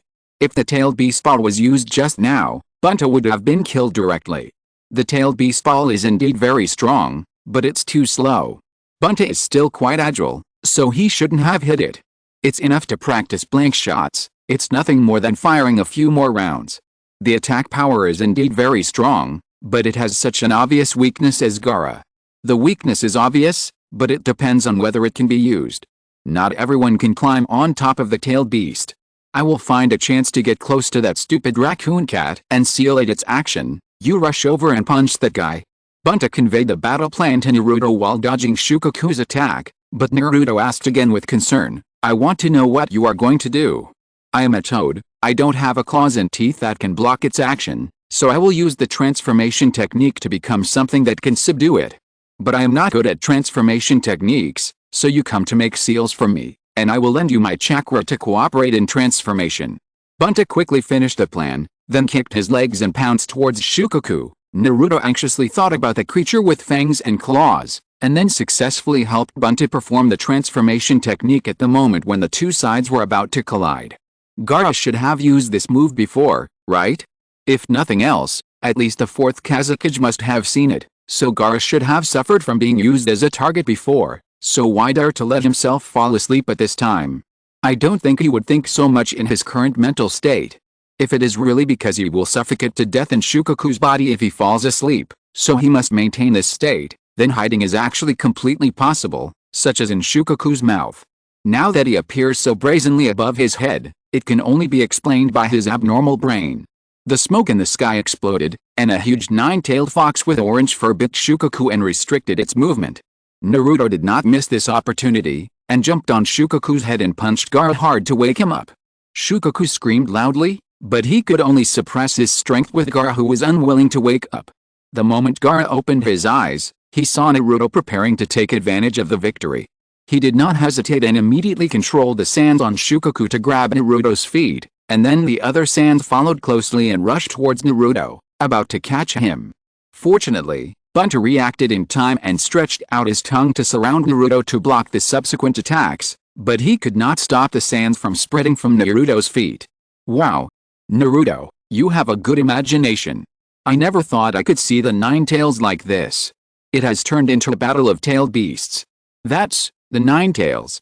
Naruto stared at the huge demon fox in the sky with his eyes wide open. Even he saw the nine tails in its entirety for the first time. Although Naruto could vaguely feel the existence of a chakra different from his own in his body in recent times, he still lacked the experience of fighting with enemies like Zabuza and Haku, so he had never used the nine tails chakra so far, let alone entering his own consciousness space to see the nine tails body. Naruto touched his belly with a complicated expression. It was because of the nine tails that his childhood was so miserable. Even now, some people still think that he is the incarnation of the nine tails. But Naruto had to admit that the nine tails helped him more than he imagined. Although Naruto was very confident and had not used the power of the nine tails in reality, he remembered everything that his future self had experienced on the sky clearly, and naturally he also remembered clearly how many times he relied on the power of the nine tails to get through the difficulties. Maybe I should talk to it. I wonder if there is a way for me to see it. Ha ha ha, Shukaku must be so frustrated. It seems that it has only been out for less than 5 minutes. Naruto's punch seems to have not only woken up Gaara, but also made him sober. Indeed, his eyes have become calm, which is very different from the crazy look just now. You see, if it weren't for the half-tailed beast state before, Gaara would have been able to deal with Naruto long ago with his usual fighting style, and maybe he wouldn't even have to try the 1,000 years of death. Ha ha ha, I still want to laugh when I mention this. It's a pure black history. Not only the person who casts it, but also the person who is hit. Chapter 199. Although it is also huge in size, Bunta is still a little weaker than the tailed beast. It gradually weakens under the huge power of Shukaku and is even unable to maintain its protection of Naruto. Now Naruto can only face Gaara's attack alone. Naruto looked at Gaara in front of him with a grim expression. Not only was his chakra exhausted, but his movements were also restricted. No matter how he looked at it, he was in a state of helplessness. At this time, Naruto suddenly remembered Sakura, who was trapped. He turned his head and found that Bunta, who was constantly pushed back, was gradually approaching there. The anxious look turned serious in an instant. Gaara seemed to be shocked by his aura. With cold sweat on his face, he emphasized, "You will be killed by me. My existence will not disappear." I feel that Gaara doesn't even need to use any sleeping technique. This state is enough to suppress Naruto and Bunta. Since we know that Gaara's mental state is not right, it's not strange for him to do some unnecessary operations. Now it's Gaara's turn to be nervous. So far, How many people have lost to Naruto's emphasis on his companions? If Naruto was fighting alone, he might not have lasted until now. Naruto, who has used all his trump cards, can only hope for the nine tails in his body. He calmed down and captured a little nine tails chakra in his body, and then burst it all out in one breath to disperse the sand under his feet. Here I come, stupid raccoon cat. Red chakra enveloped his whole body. Naruto stomped his feet and punched at Gaara, but was intercepted by Gaara when the attack was about to hide him. You. Naruto gritted his teeth and looked at Gaara, who was close at hand. With both hands restrained, he could only use the last weapon. A heavy headbutt hit Gaara's forehead without reservation. Asshole. Gaara actually lost to Naruto's nine tails chakra here. You can't say that. The nine tails chakra did give Naruto the most direct power, but we can't ignore the indirect mental effect brought by Naruto's attention to his companions. Otherwise, it will be like before, with power but unable to use it because of fear. I feel that this is the most difficult battle Naruto has experienced so far. Indeed, the performance may not be the highest, but Naruto has tried everything, and finally even used the attack of headbutt. Actually the main reason is that the two sides are fighting back and forth, and the battle situation is very stalemate. In the past, Naruto was at a disadvantage in every battle, and then ended it with a decisive blow, which gave people a simple feeling. In fact, if you think about it carefully, you will find that none of them was easy. Speaking of fighting, I suddenly remembered that the people participating in this battle are just Jinan. Crying. At this point, there are still people who haven't adapted to this. If they can reach that kind of strength in the future, it won't be surprising that they will stand out during the Jinan period. It feels better to treat them as Jonin with the title of Jinan, so that it won't feel strange. The violent impact almost made Gaara lose consciousness, and blood flowed down his cheeks and forehead. Shukaku's body completely collapsed under Naruto's blow, and the two fell from the air powerlessly. Bunta and Gramakichi, who had reached their limit, returned to Meiboku Mountain. When they disappeared, the smoke from the explosion blew Naruto and Gaara in opposite directions. They both landed on the tops of two large trees at the same time, staring at each other through Bunta's short sword. I've reached my limit, you should be about the same, we're very similar, now, let's end it. Naruto said breathlessly, looking at Gaara across from him. Tisk, it seems that Gaara didn't show his strength after becoming a tailed beast. He was beaten back to his original form so quickly. Well, it's a series of reasons. Although Gamabunta's physical strength is not as good as Shukaku, it at least offsets the opponent's size advantage. There is also Gaara's mental confusion, and he exposed his body and left a conspicuous flaw. This development is actually expected. Did you expect an attack like the 1,000 Years of Death? Hoha, this is not going to work, right? We should be thankful that the future Naruto is strong enough, so this forbidden technique has been sealed. Otherwise, if he suddenly does this to the cage during the Ninja World War, I guarantee that those cage will immediately go crazy and beat us to death. Gaara tacitly agreed with Naruto's statement, and the two adjusted their breathing and jumped at the same time. They delivered the final blow to each other, but in the end, Naruto was one step faster and punched Gaara in the face, knocking him out. The two fell heavily to the ground, and at the same time, the sand that bound Sakura also collapsed. Sasuke, who had been staying nearby, immediately stepped forward to catch Sakura and put her in place, and then ran non-stop to where Naruto fell. Why is this guy so powerful? Gaara, who was lying on the ground and completely unable to move, turned his head and looked at Naruto lying not far away in confusion. The last punch should have completely woken up Gaara. Compared to Naruto and the others who were tense throughout the whole process and could have died if they were not careful, Gaara was the one who gained a lot. He lost the battle, but corrected his twisted heart. Obviously, Sasuke was more important at the beginning, but he lost to Naruto, who didn't care at all. In addition, the two were in the same situation. It would be strange if this combined impact couldn't change Gaara's concept. And Naruto, who was also seriously injured, did not rest well. Instead, he struggled and squirmed and kept getting closer to Gaara. Looking at his stubborn expression and incomprehensible movements, Gaara's expression became slightly solemn. My existence will not disappear. It will not disappear. I will never accept disappearance. At this time, the picture on the sky changed, and the young Naruto was seen standing behind a group of people, crying painfully amid their abuse and monster calls. Then the picture changed, and the young Gaara was also in tears amid the crowd's abuse and monster calls. A stream of consciousness scene briefly describes the past of the two. Looking at Naruto approaching, Gaara suddenly shouted in panic for some reason, don't come over. Chapter 200. The two people's contradictory ideas really can coexist. When one side has the upper hand, the other side will be suppressed. Now it's Gaara's turn to experience what Naruto felt before, I say. I can understand that Gaara is excluded because his power often goes out of control, but why is Naruto? Konoha's sealing technique should be very reliable. Why do you treat a child like this? Angry, huh? The person who said this above must not have experienced the horror of the tailed beasts. Only by facing these natural disasters in person can you feel the insignificance of human beings. In this case, no matter what outrageous behavior you do, it's not surprising. Bearing these fears is the fate of the Jinchuriki. Naruto turned his face away with a look of discomfort. He didn't want to see his crying appearance when he was a child. Although Shyamalan has repeatedly demonstrated his ability to empathize with people who originally had a bad relationship with him, he has made good changes, but every change is also exposing his scars, which makes Naruto feel very complicated. He was happy for those who accepted him after his change, but also afraid of the painful past that would appear from time to time. Forget it. As long as everyone accepts me, these pasts are nothing to be afraid of. Naruto will not lose to such a small trouble. Thinking of this, Naruto raised his hands and patted his face to cheer himself up.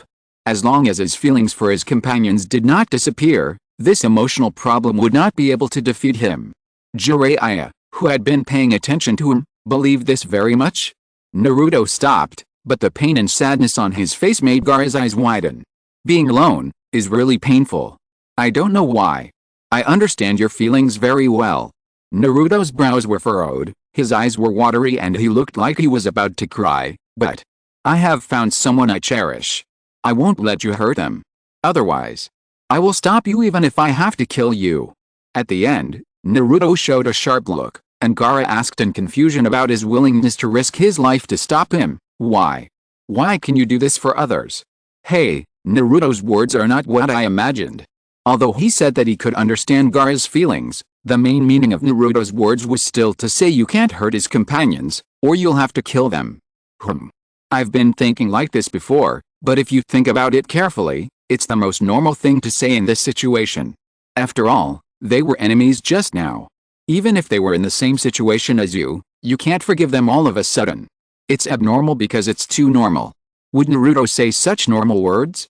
After all, he was framed and imprisoned by Wu Wei and persecuted, but he could still speak for the other party. It can only be said that as he grows older, Naruto becomes more and more tolerant, and his bottom line for the enemy is constantly lowering. Uzumaki Naruto. Nagato murmured as he looked at Naruto on the sky. His attention to Naruto can be said to be increasing day by day. Not only because Naruto is also Jiraiya's disciple, but also because of his status as a Konoha ninja and the Nine Tails Jinchuriki, he is destined to stand on the opposite side of the Akatsuki organization, not to mention that the Sky Curtain has appeared for such a long time, and except for a few stories, the others are almost all centered around Naruto. No matter which point, it is difficult for Nagato not to focus on him. Even you would say that you would kill the enemy for your companions. The skinny Nagato's eyes were shining with cold light, and he said to himself with an indifferent expression, so if Gaara kills your companions here, then in the future, will you still be friends, Uzumaki Naruto? The world of mutual understanding between people described by Jiraiya is ultimately just a dream. Hatred is the essence of this world. Your love and your protection will become insignificant in the face of true hatred. Because they rescued me from the hell of loneliness, and recognized me, they are my most important companions. Naruto's words reminded Gaara of the love that Shisamaru had once told him, and he suddenly realized, that's why this guy is so powerful. At this time, Sasuke rushed to Naruto and told him that Sakura had been rescued, and Temari and Kankuro also landed beside Gaara almost at the same time. Both sides seemed to have consumed a lot, so they tacitly, during the retreat, Gaara apologized to Temari and Kankuro calmly for the first time, and then fell asleep. Uzumaki Naruto.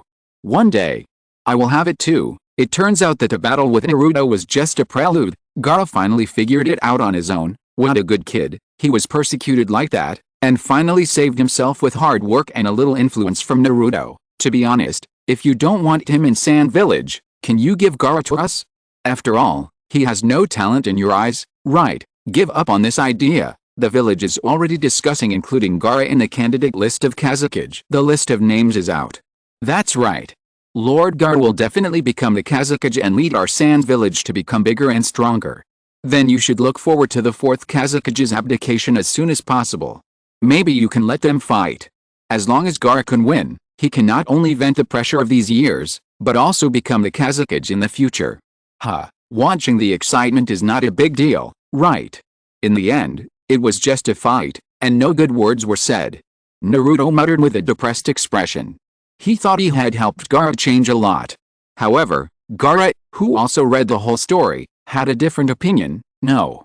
For me, seeing your specific actions is enough. And last time in the sky, didn't you cry for the dead me? That kind of embarrassing thing is not just said casually. The second story of the day ended, and the sky was lit up again to start the third story. End of this chapter. Thank you very much for reaching the end. Don't forget to like. Looking for more exclusive content and immediate access? Subscribe to our Patreon. Remember, every like, subscription, or donation encourages us to continue. Thanks to everyone. See you in the next video.